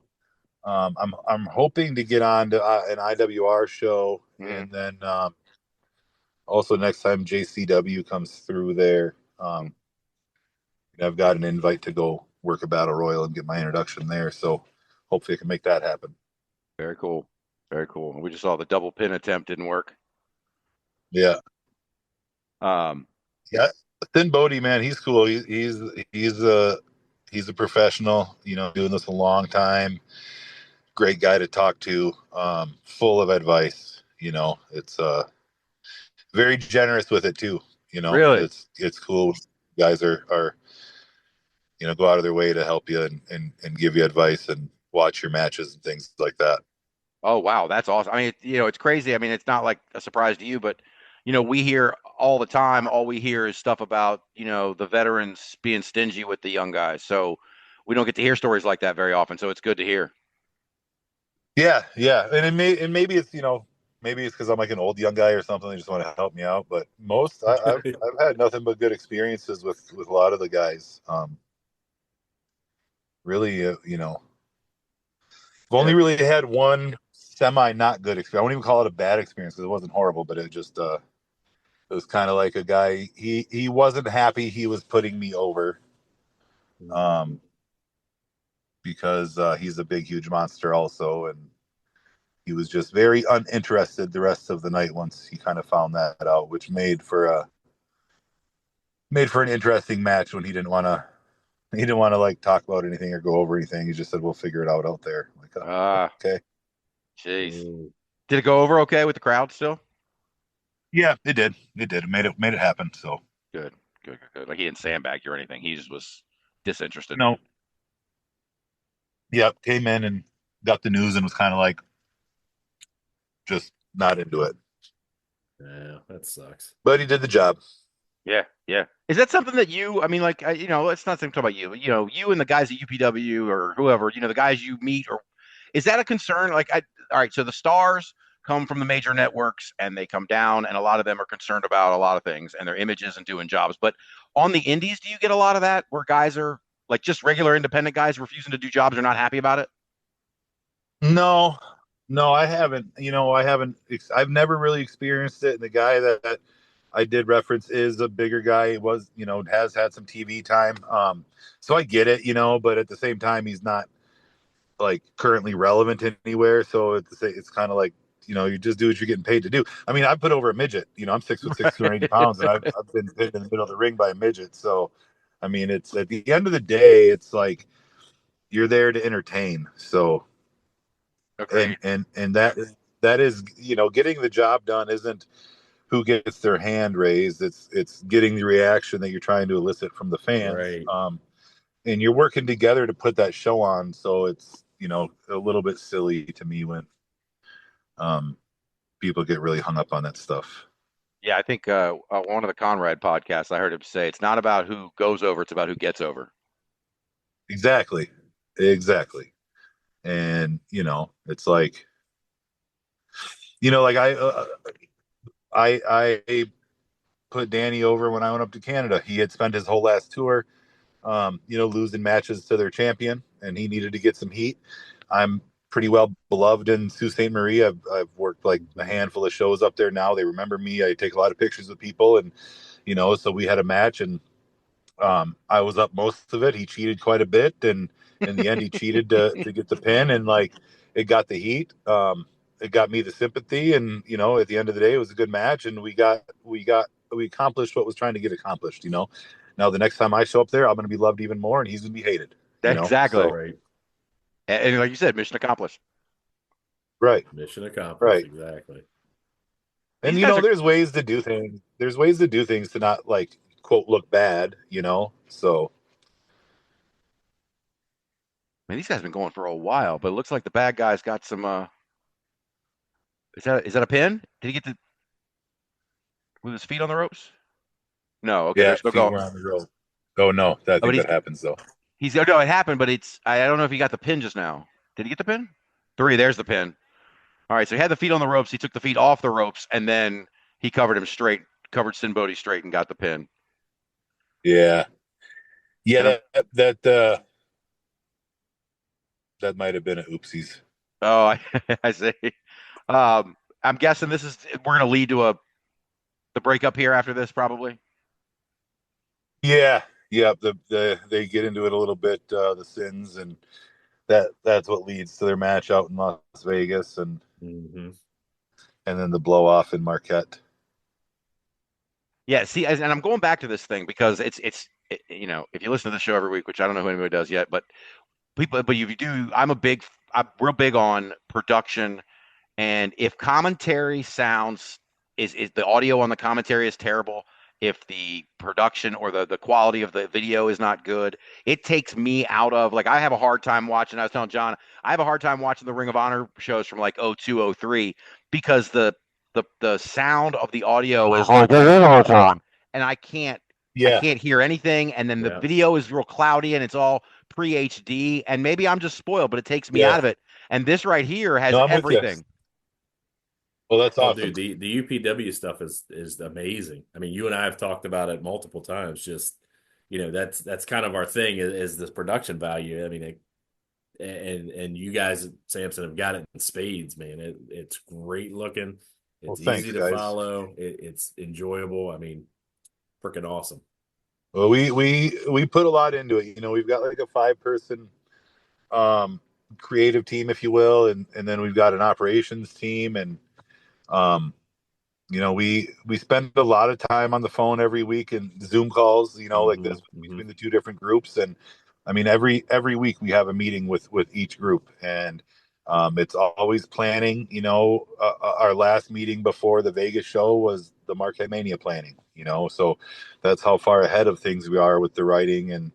Awesome. And I say the writing because that's what it is. You know, we have people like every week, you know, of that 5 people are pitching ideas. We're flushing them out. We're taking the stories different directions and working together to come up with what we think are good ideas, you know, things that will make people interested and make the fans want to follow. This collective angle has been going on for almost a year now. Right. You know, it was probably 6 months before anybody knew who it was behind it. You know, it was like they just kept showing up to my matches and interrupting them and jumping me afterwards or during or whatever, you know. And when we were like, when the ball started rolling with it, we were getting a lot of good feedback on it. You know, people commenting on things that it's like, you know, some of the most compelling storylines on the indies, and a lot of indies don't do storylines at all. So it Agreed. gives the fans that are into that flavor something to watch, you know, because there is so many different flavors like Baskin Robbins of professional wrestling, and 100%, you've got yep. every flavor has their fans, you know. And there's the fans that just, you know, they like, I call it like the AEW stuff where they just want to see good matches. They don't, you know, the storylines aren't always right there, you know, maybe the writing isn't where it should be. So like they focus on good matches, good workers, high profile stuff. Then you got your WWE fans who like the soap opera, but they want to see the story. And obviously, WWE is the best of the best as far as in-ring work goes, but they obviously are more storyline focused, and as well as things like TNA. You know, they do a lot of storylines and stuff too. But you guys have got a really great mix. Then you have your deathmatch stuff, you know, and you have your fans that are into that, and they want to see glass and blood, and you know that's what they enjoy. So we try to cater, you know, like the owner of UPW he's an East Coast guy. He grew up on, you know, the old school WWF. You know, he likes the long title reigns. He likes the big guys. You know, he grew up in the land of the Titans, if you will. So you see a lot of that, I think, kind of in our UPW stuff, where you know, a lot of our guys have gimmicks, and a lot of guys we have a lot of bigger guys on the shows. You know, that's more of your classic professional wrestling. Yeah, I absolutely agree, man. And John and I were talking about it again, watching the episode. You and Jay De Niro standing. I mean, you are two big boys, and Yeah, standing in front of each other, face to face in the middle of the ring, is quite the visual for that main event. And it right, absolutely does give you that old school vibe. I mean, right. you guys were great. So thank you. Well, thank you. I appreciate it, man. I've worked really hard to in my short amount of time to be able to perform at Mhm. that level, and I've ever since my hip surgery back in January. Even before that, if you go back to like the very beginning of my career, you'll see if you were to watch every match, you'll see strides, like big strides in every match. But after my hip surgery, having some mobility back and having like kind of being free of mind from the injury Mhm. aspect where you're in so much pain and you're thinking like, okay, I just got to get through this. I Mhm. just have to make it through. I got to hit my spots and accomplish progressing the story to where now it's like, okay, I'm going to go out here and perform, and Mhm. in all of these matches it's just like I feel like since that, with De Niro and Surge and now Super Beast, I'm just like hitting new marks with every single one of them, becoming more Awesome. and more and more comfortable to where, um, my last two matches were a lot of just, nothing, not a whole lot of it was figured out prior. It was All kind of right. like, That's cool. oh, we're going to open it. This is going to be our finish, and we'll talk out there. Right. And being able to do that and not have a bunch of botches or things looking like the timing's off, or you know what I mean. It's like Mhm. the matches look the same as the ones where you go over every step. It's like um yeah, I think I'm scratching the surface here. Right. Hey man, we're ready Yeah. for it. We're Hell we're yeah, we're man. glad to be on the ride. Well, I know this as we're watching them preview Vegas Vacation here at the end of this episode. I think we got a couple of minutes left. I wanted to ask you, Sampson, are there any plans for your son to be involved in the rest of the storyline? Or, I mean, have we missed anything? I mean, we watched the salute to the troops, what happened at the end there when he unmasks. On the commentary, they Yeah, said he had returned to you somehow. I don't remember that part of the story. yeah. So if you back up, you go back a few months, there was he had turned on me, and there was a point where um there was a point where I was going to unmask, the benefactor, and it was him who was in the ring, and I laid him out and picked him back up and ripped the mask off, and it was like a Scooby-Doo moment where like, oh my god, it's my kid. And then later on in the episode, or later on in the evening, he ends up giving Judge Jesse a chair, which is what he took my hip out with, and ended up having to have the surgery. So the benefactor, in his attempts to basically like ruin me, he had even taken my oldest son from me and had him on his team. Was able to manipulate that. But at Salute the Troops, he made the save, and now he's back on the good side, and we'll see going forward. I don't think there's anything much planned for the immediate future, but after Marquette Mania, we'll probably see both the boys again here at some point. Awesome. Very That's cool, cool, man. man. Looking forward to Cool that that. you can share that with them, man. That's cool. Yeah, and I'm just gonna say I didn't pitch any of that. So that was all. That was all pitched by someone else. It wasn't me trying to get my kid the rub. It was like, hey, That's your son is six foot nice. two and 190 pounds. Let's put him Listen, under a mask and a robe, and we nobody's gonna know who it is. we Yep. were saying, and correct me if I'm wrong, Sam. So you said your son's in the senior in high school, Eighth grade. eighth grade. My That's a God. big boy. Yeah. That's a big boy. Yep. Eighth Holy grade. moly, that's Just so much younger than what I thought, Sam. So that's crazy. Yeah, he's 14. He just completed his first year of wrestling in eighth grade. He went 13-0 and had 12 pins.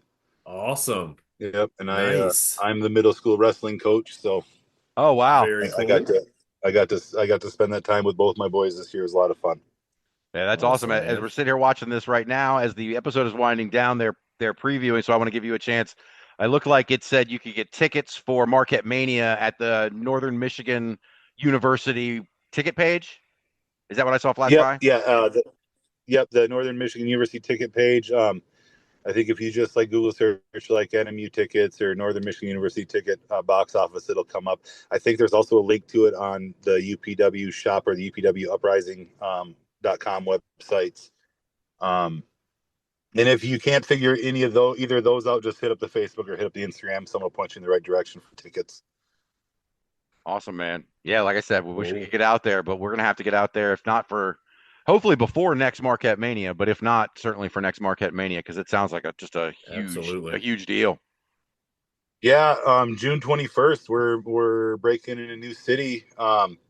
We're actually going into Sault Ste. Marie, Michigan, just on the other side of Canada there, which is a big deal for us. That's kind of like one of the, Marquette's the biggest city. Then you have like Escanaba and you have Sault Ste. Marie, are like the next two, I believe, in size. And then like the Kingsford Iron Mountain area as a whole is got some population over there. But getting able to branch out over there, another armory show. So, we're getting into the armories here and kind of rolling like a 1970s territory, gonna open up the whole UP and take advantage of these armories and the buildings that are there for us. So Very cool, man. Very cool. Well, Sounds we're looking cool. forward to following it. We're following you, so we're I watching appreciate it, UPW, guys. and we love watching it every week. We're gonna preview your shows on here, and I know we already talked about this, but we'd love to have you back after Marquette Mania to recap and talk about June if you want. Yeah, Absolutely. anytime, man. I'm down. Anytime you guys want to chat, just let me know. I'm more than willing. So I appreciate it. Yeah, absolutely. Sounds Appreciate it, good, man. Sampson. Thank Yeah, you, thank you brother. for coming on, man. Yeah, It's good to see you again.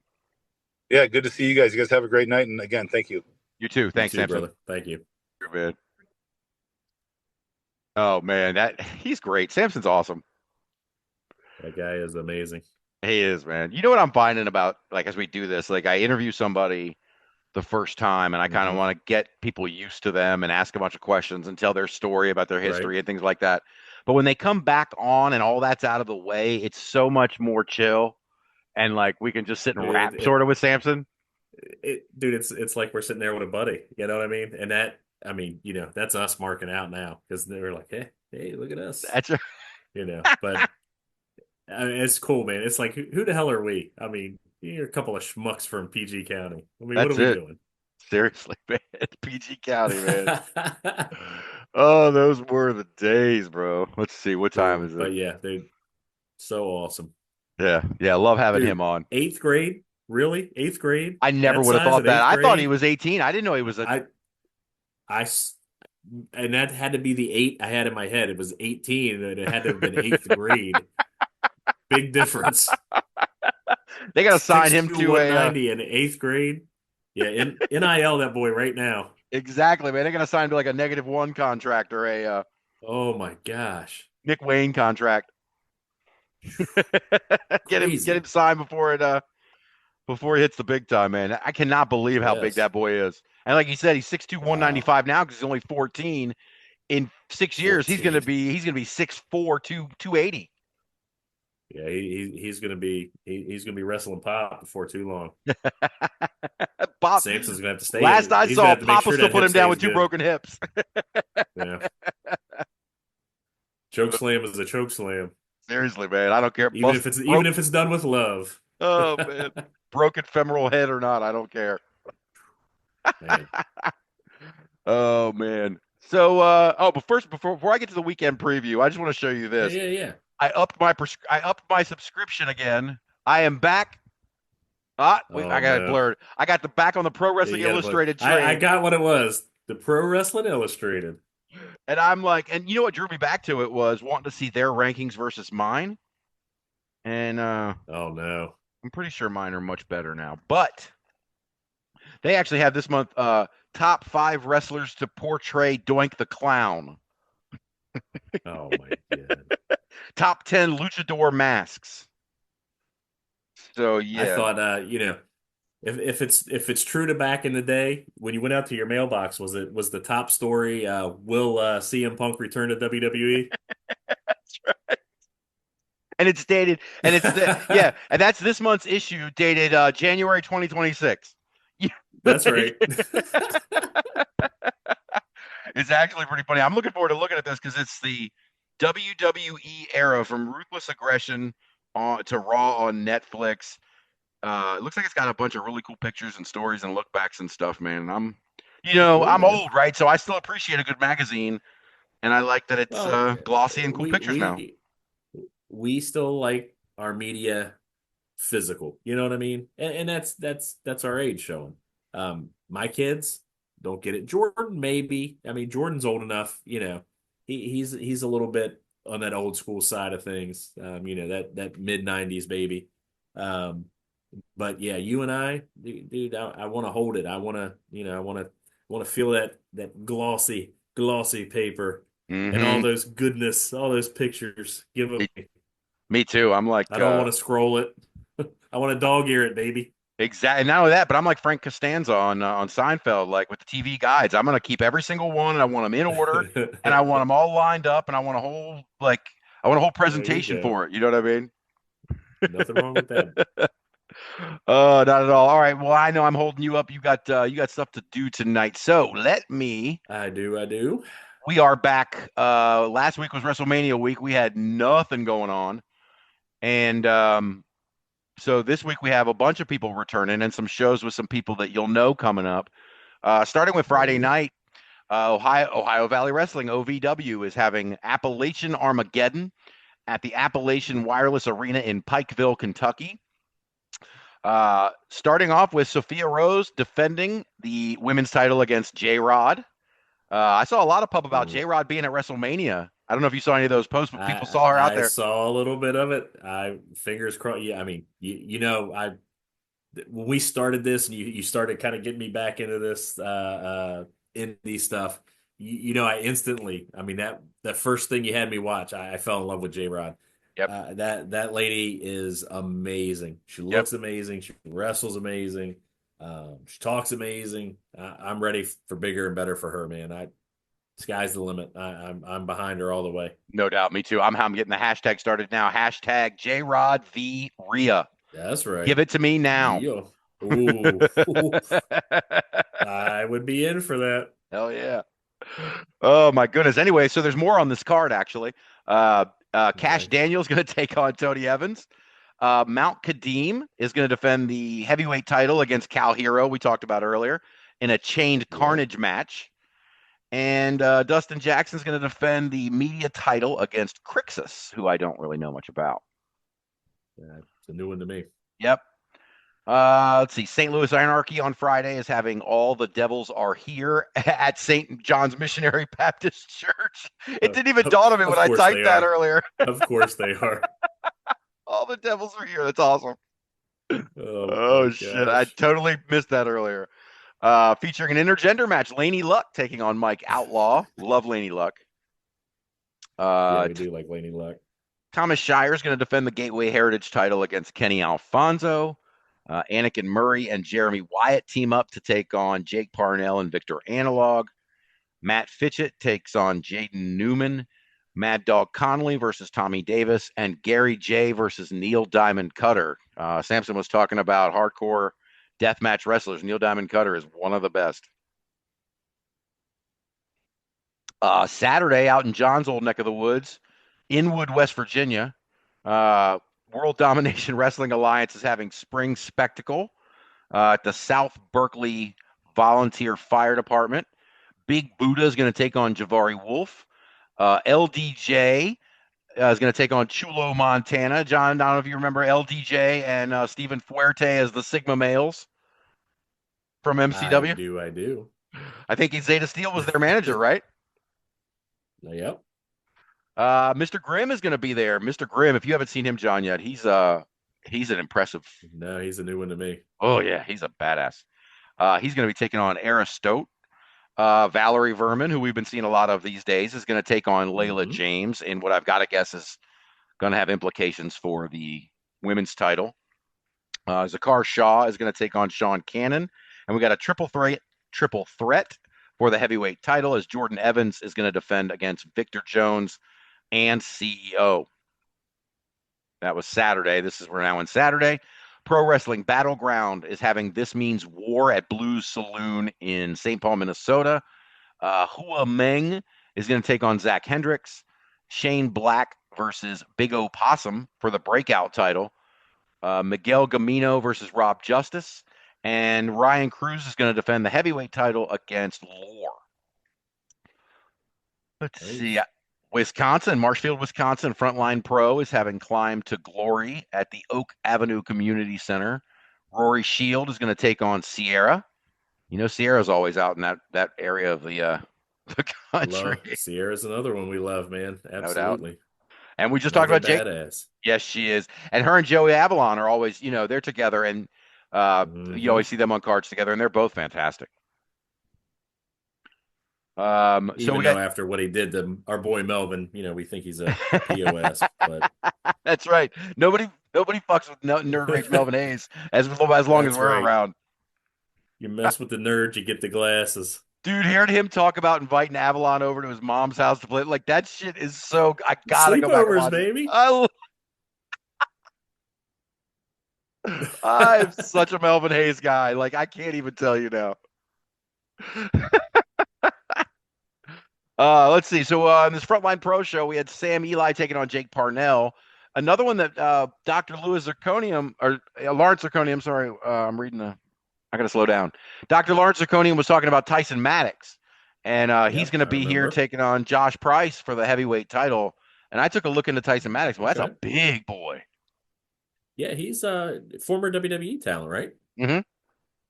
Yeah, he is a large man. Yeah, he's Yes, impressive looking, man. he is. He is. I like those big jack dudes, man. And if they can go, it makes Hmm. it even better. Yep. Yeah, no, the doc was really putting him over. He really liked them, so Yes, we have to 100%. look into it. Yeah, I'm gonna have to check out some Tyson Maddox. Also on that, another John guy, Joe Alonzo, is going to be there defending the Bakerville title Whoop, against whoop. Jared Jacks. All right. This is one we haven't covered before. Palmetto Championship Wrestling in Camden, South Carolina. They're having Anarchy in the Armory, Okay. Old Armory Gymnasium. Drew Hood taking on Ethan Case. Aaron Berry taking on Rios de la Sangre for the heavyweight championship. The Dawsons taking on Dre the Goat and the Florida Man. Hey man, you be careful with the Florida man. He'll get your face. Well, we've seen Florida. Have you watched that show? Is it called Florida Man on No, Max? no. Oh my, oh my God! It's like tragic stories of people in Florida. No, I'll Yeah, have to look it's for it. called It's Florida Man. One of the first episodes is the guy who Of course decides it to. is. Of course it is. One of the first episodes is the guy who decides to wrestle an alligator, and surprisingly, he loses. What? It's Florida, Oh, man. it is. Dude, it might as well be another country down there. It's crazy. It's a whole different world.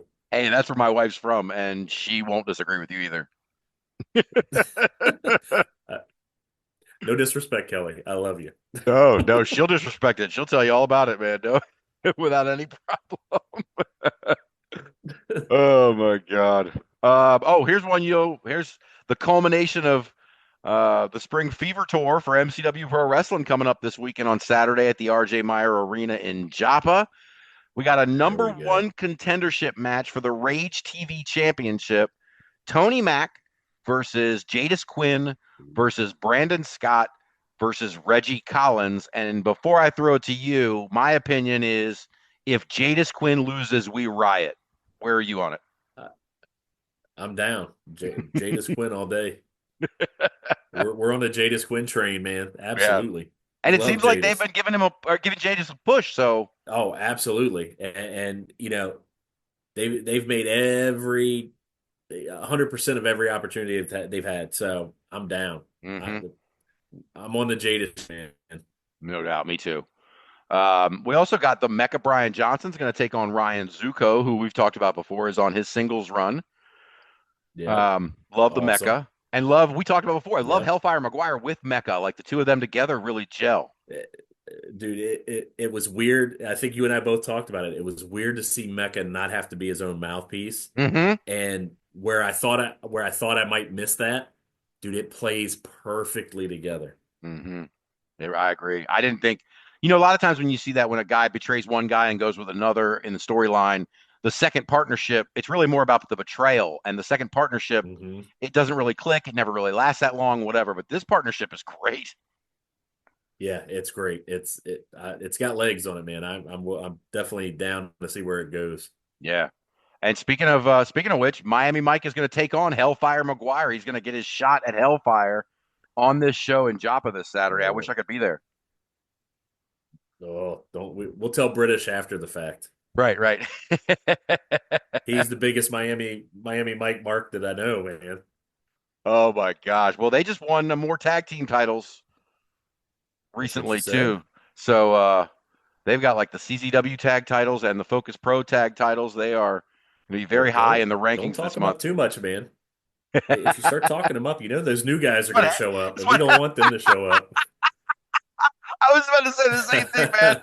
I hyped up two different versions of the hype. They both got screwed, and the new guys are just going to show up and ruin The everything. hell with those guys, man. They ruin it every time. They ruin Just pick everything. a territory, guys. They do, man. They ruin everything. Those damn guys and their 5 sets of belts or whatever the hell they have. Oh my God. Speaking of tag titles, the Devil's Business is going to defend those titles against Black Wall Street. That's going to be a good match, although we probably know who's going to win. Yeah, but you know what? That is going to be, you talk about a hard-hitting match. Oh, Yeah. Drolix and Lennox hitting those chops on AK Bane, and his eyes just roll back in his head or some weird shit. Like, it's going to be great. I think they hit him with those chops, and they just I think there's a chance he gets confused. He thinks he's just getting tagged in. He gets out of the ring. I don't know. Oh man, they're great. The Devil's Business is fucking awesome. No, dude, we love him. Love him. Oh man, so we're Beasts. still not done with this show. Alec Odin is going to defend the Rage TV title. Alex Divine's going to get his rematch. I got to imagine Alex is moving on to bigger and better things that he's not going to win, but it's going to be a good match. It's going to be a good match. Absolutely. Love Alex, man. Alex is like just a human highlight reel. Dude, it's a video game character. He is an absolute video game character. He's the create your own player. It's amazing. It's insane, man. Well, I just seen him live is just, it's incredible. Blows your mind. Yep. Simone Valentina is going to get her shot at James Ellsworth in an intergender match. That's your boy Jimmy. That's my. And in the main event, a tag team match, Patrick Clark and MCW champion Joseph Keys taking on Ken Dixon and Spencer Slade. What is up? Oh, dude. It's going to be that good. Dude, we have got a hell of a home territory, do we not? We absolutely do, man. That promotion in our own backyard is just ridiculous. Yep. I agree, man. And it's hard not to go all the time to just those shows. I mean, there's other promotions in Maryland and they're great, but MCW just keeps loading it up. Holy shit, man. Well, also on Saturday, another promotion most people who know anything about the indies know about, Reality of Wrestling, because that's Booker T's promotion. Booker T. They're having Glory at the Walker Texas Lawyer Arena. I'm going to say that again because it popped the shit out of me. Walker Texas Lawyer Arena. Why don't I have a gimmick that good? A good lawyer gimmick like that? What the? I could see your bus ad. I could see your bus ad, Bob. Yeah, man. Well, I was going to use the just because you did it doesn't mean you're guilty slogan, but I saw another lawyer stole that too. If anybody from the ethics committee is listening, that was a joke. I would not use that slogan. Okay. So Reality of Wrestling is having Glory. Like I said, in Texas City, Texas. Clay Roberts is going to take on Sensei. Gigi Ray is going to take on Calentita. Lady Bird Monica Monroe versus Maya World. And a no DQ match between Eli Knight and Eric Lockhart. I'll be honest with you, I don't know many of them. Nope, but I bet you there's something on there that we like. Oh, guaranteed. Another promotion that we know a lot about that we've covered before here, Intergender Bonanza is teaming up with Focus Pro to have the Cream Stampede this weekend at Widowmaker Brewery in Braintree, Massachusetts. Monty Aries is going to defend the Focus. What's that? Go ahead. I said I can't. You love it, man. You love it. I do. It's the best, isn't it? It's the best. Oh. They got Monty Aries defending the Focus Pro title against Kylie Alexa. NWA's Kylie Alexa. Your girl Sammy Mhm. Chaos is going to take on Danny Miles and probably destroy him in record time. That'll be a Uh, good one. Erica Demia is going to defend the IGB Super Title against Austin Luke. Abs Nice. is going to take on Kaya McKenna. Your boy Stan Styles is Ooh, going to take on Selena Hecate. And Paris Van Dale nice. is going to take on your boy Brian Bayside. Love Brian Bayside Oh, we love Brian Bayside. Oh my gosh. so much. That's gonna be another good card, man. There's so much stuff to watch. Now, wait a minute. Now, I don't want to get into your personal business, but you're out this weekend, right? So are you going to be able to watch it? I no, I'm gonna end up missing all this stuff, man. When are you out? Say I am out.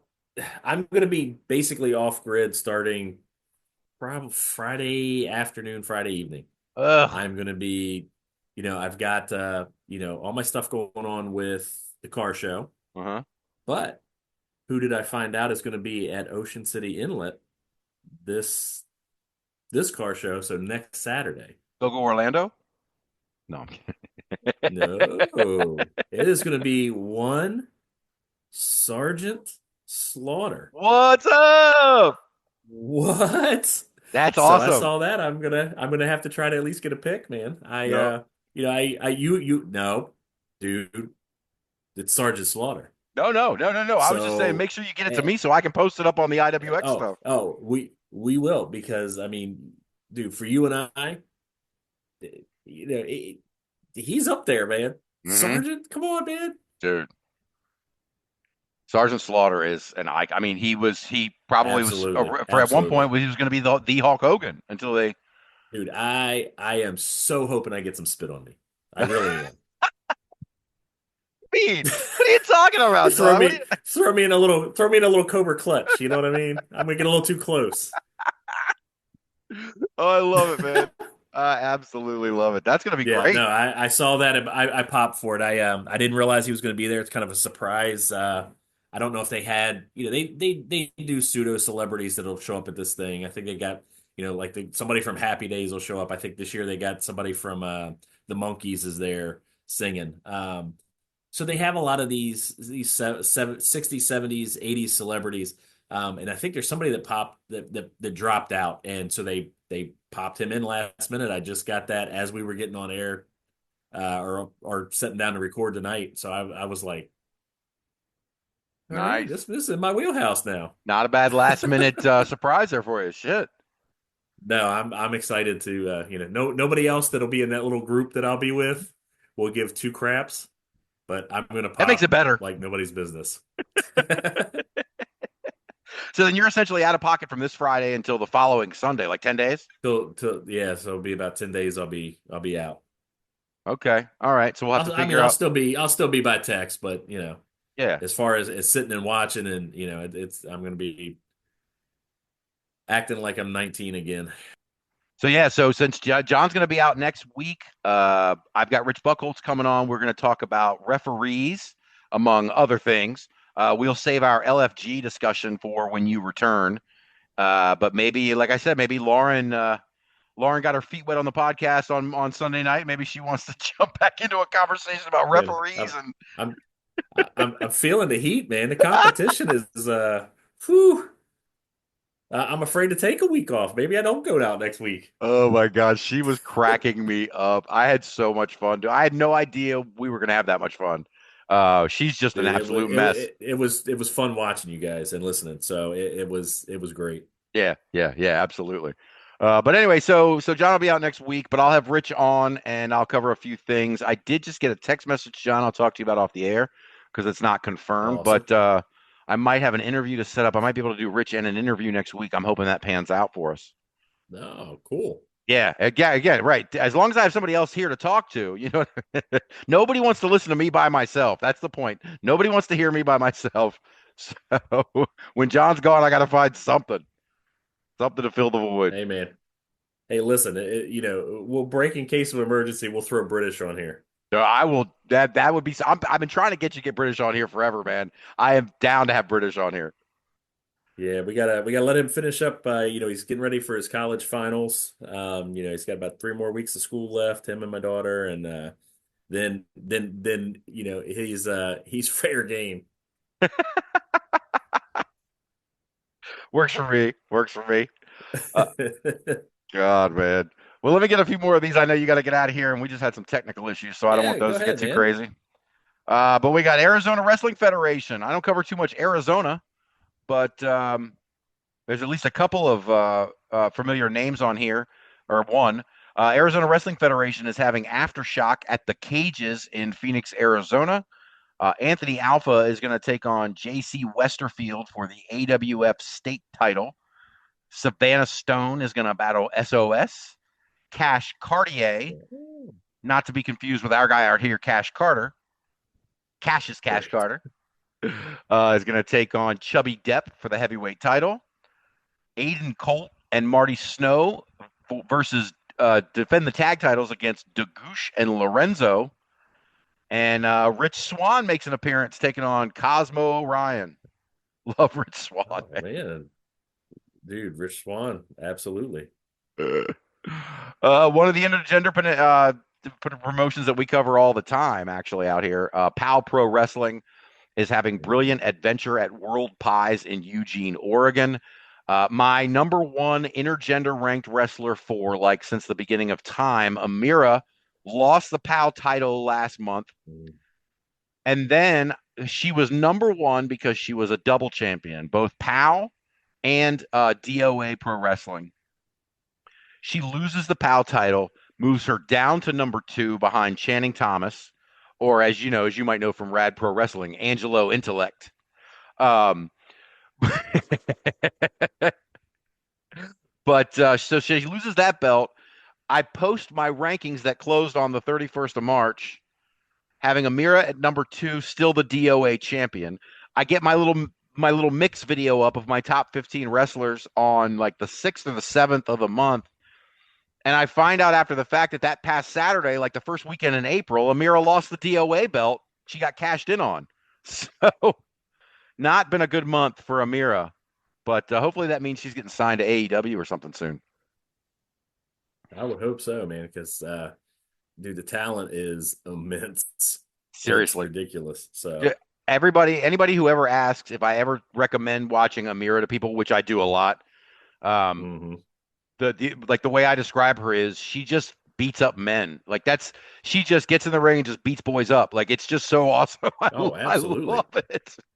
And it looks believable. And she's a legitimate badass. Yes, she is. But she's going to get her rematch against Charlie Abel for the PAL title here on Saturday. At the same time, Hess Clan is going to defend the tag titles out there against Dove and Dangerous. The Hammer Brothers. Oh, this is it. This is what I want to tell you about earlier, John. The Hammer Brothers taking on the Cole Cousins in a coal miner's glove match. What? Bring it back. It's been a long time, man. Yeah.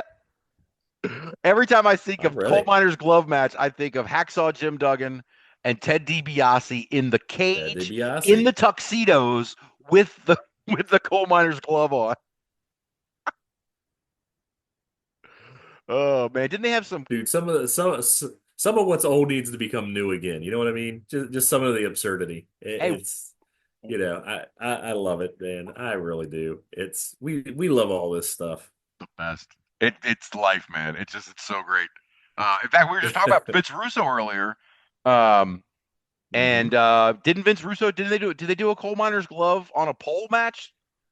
Because if they didn't, they should. I was gonna say it was on a pole. I distinctly remember a coal miner's glove on a pole match.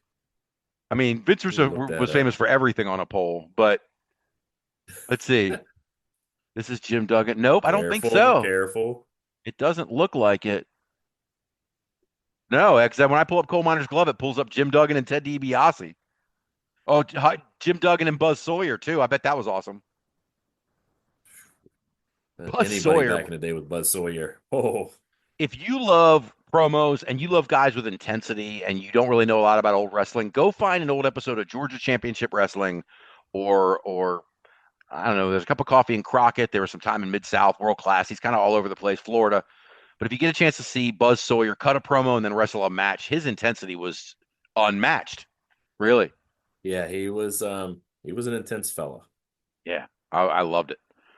Let me see. Where am I here? Oh, okay. Yeah. So the Coal Miners Glove match. Then also on this Pal Pro Wrestling show, Brilliant Adventure at World Pies, Kid Bandit is going to take on Marcus Erics.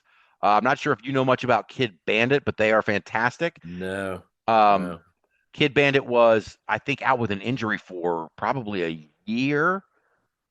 Like I want to say I saw them at Wrestle Pro Alaska or something like 3 years ago, and then Wow. and then Kid Bandit got injured and was gone, and it seems like it's the comeback tour. So All yeah, if you get right. a chance, take a look at Kid Bandit's I another one will. that does a lot of the cosplaying. So the costumes and the Instagram is really cool. Like Yeah, I'll definitely add it to the list to check out. and it's not a long list or anything. No, not at all. I'm sorry, man. I'm sorry. This is what I do to people.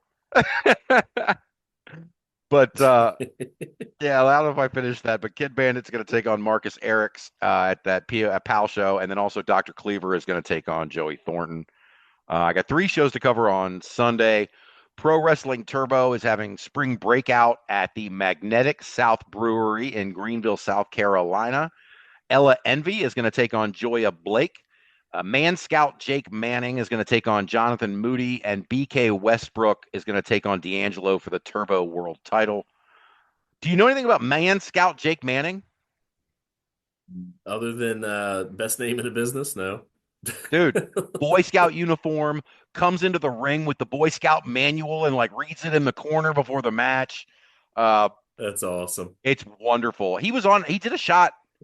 Dude, He either did a shot on they let you AEW know that. Dark or something like that. It was before ROH was Uh-huh. bought. It must have been our AEW Dark or something. But either or that, or he was an enhancement on Dynamite. But whatever. But if you find that spot, It he's great. it does go to show you, man. There is still guys innovating new stuff.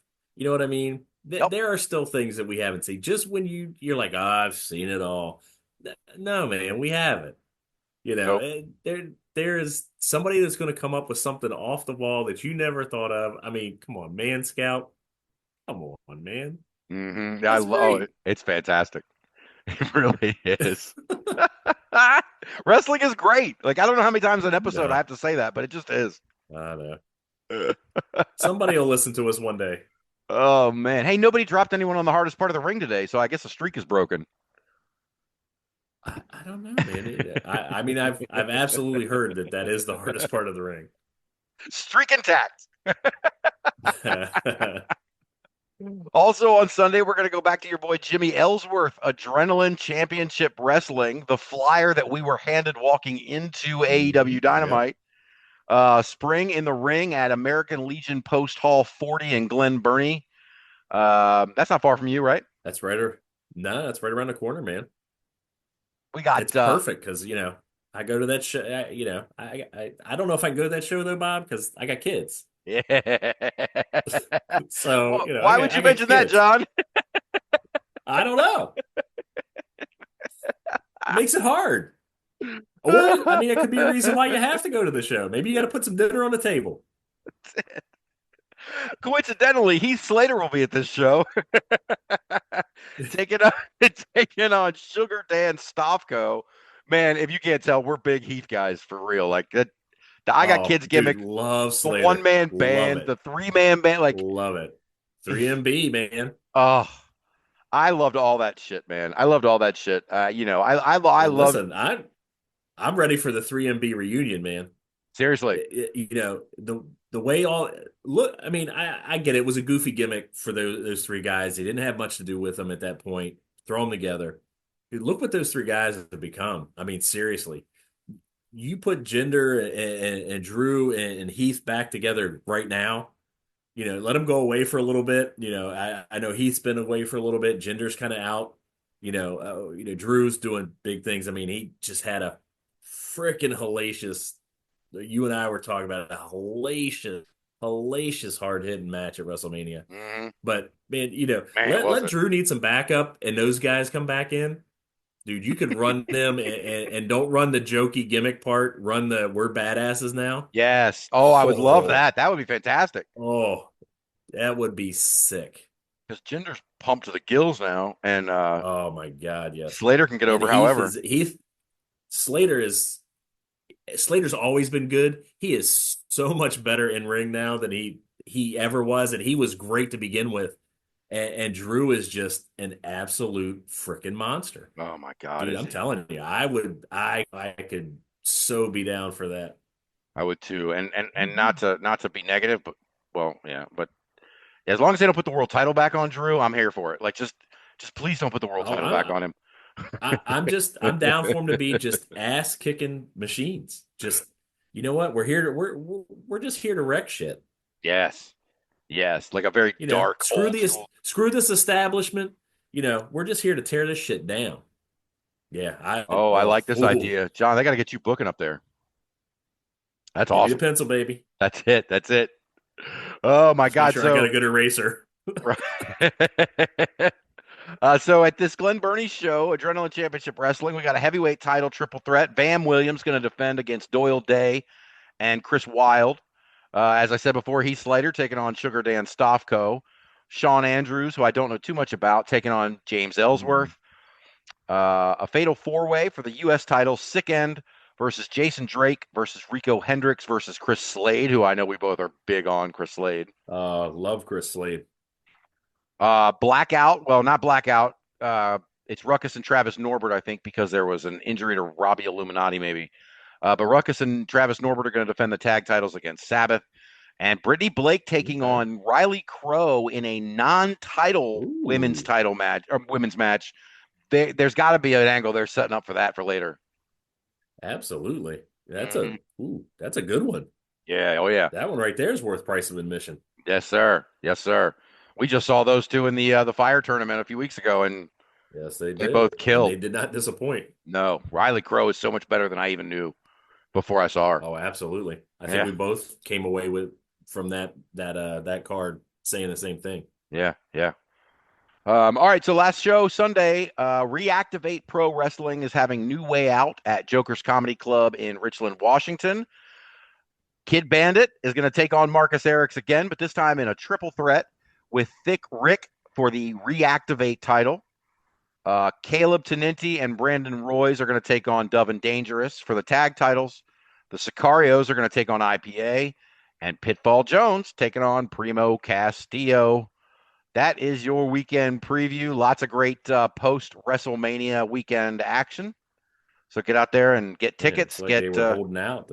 Like they were waiting for something to get done, and then they were going to throw some big ones at us, man. No, but let me tell you this.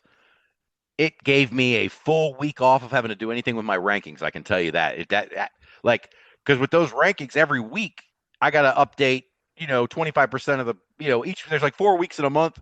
And each week 25% of the promotions have a show usually. So then every weekend I got to go catch up on what happened and update the rankings. And I had a whole week off this week. I didn't have to update a damn thing. Of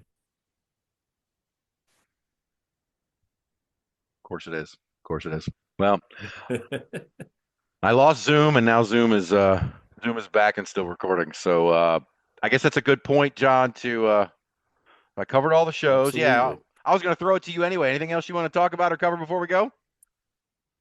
No, man. I'm definitely going to miss you guys next week. But Bob will be with a capable partner.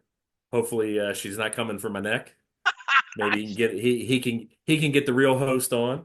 I told you, man. The number one Richards. What I really wanted to do was get her on a Survivor podcast, and it's taken a left turn. But I was glad she had a good time, and it seems like she did a really good job. Everybody, if do yourself a favor and listen to that podcast with Bob and Lauren. It's worth the time, man, because you will laugh your ass off. I said she got opinions, right? You want to hear the real scoop on the younger generation and what they think of WrestleMania? Listen to Miss Lauren. Yep, because you and we filter ourselves, I think, on here, and she did not at all. She's awesome. Oh man, it was a lot of fun, man. A lot of fun. Well, I'm looking forward to having British on soon too, because I think that's going to be a blast. Because we can just fuck with him. You know what I mean? Couple of weeks, and he is fresh meat. Hell yeah, man. Hell yeah. Well, that's a good spot to end the show. Everybody, thank you for listening. As always, I will direct you to the Linktree, Indie Wrestling Experience, Facebook, Instagram, TikTok. We are Indie Wrestling Experience. Twitter and Blue Sky, we're Indie Wrestling XP. Check out the Smug Mug. It's under my name, Robert Richards. It's all at the Linktree, especially if you are, like when we do the watch-alongs, I post those links there as well, so it's all right there for you. But everybody, thank you again for listening. John, thanks for another great week of this show. We're at episode 17 already. Isn't that crazy? Yeah, time flies when we're having fun, man. They say 99% of podcasts quit before the 20th episode. We are creeping up on it. I don't want to jinx it, but we're creeping up on it. Hey, man, I've known you for 40 plus years. Neither one of us has ever known when to quit. No bullshit, man. No bullshit. Oh. Oh, God. All right, man. All well, right, listen. brother. I will Thank let you, everybody. Sampson, thank you. Bob, thank you. Yes, thank you again to Sampson. Check out the ticket info for Marquette Mania and check out UPW's Facebook page and Northern Michigan's ticket page for that information. Guys, thank you very much. Have a good week and see you. See ya.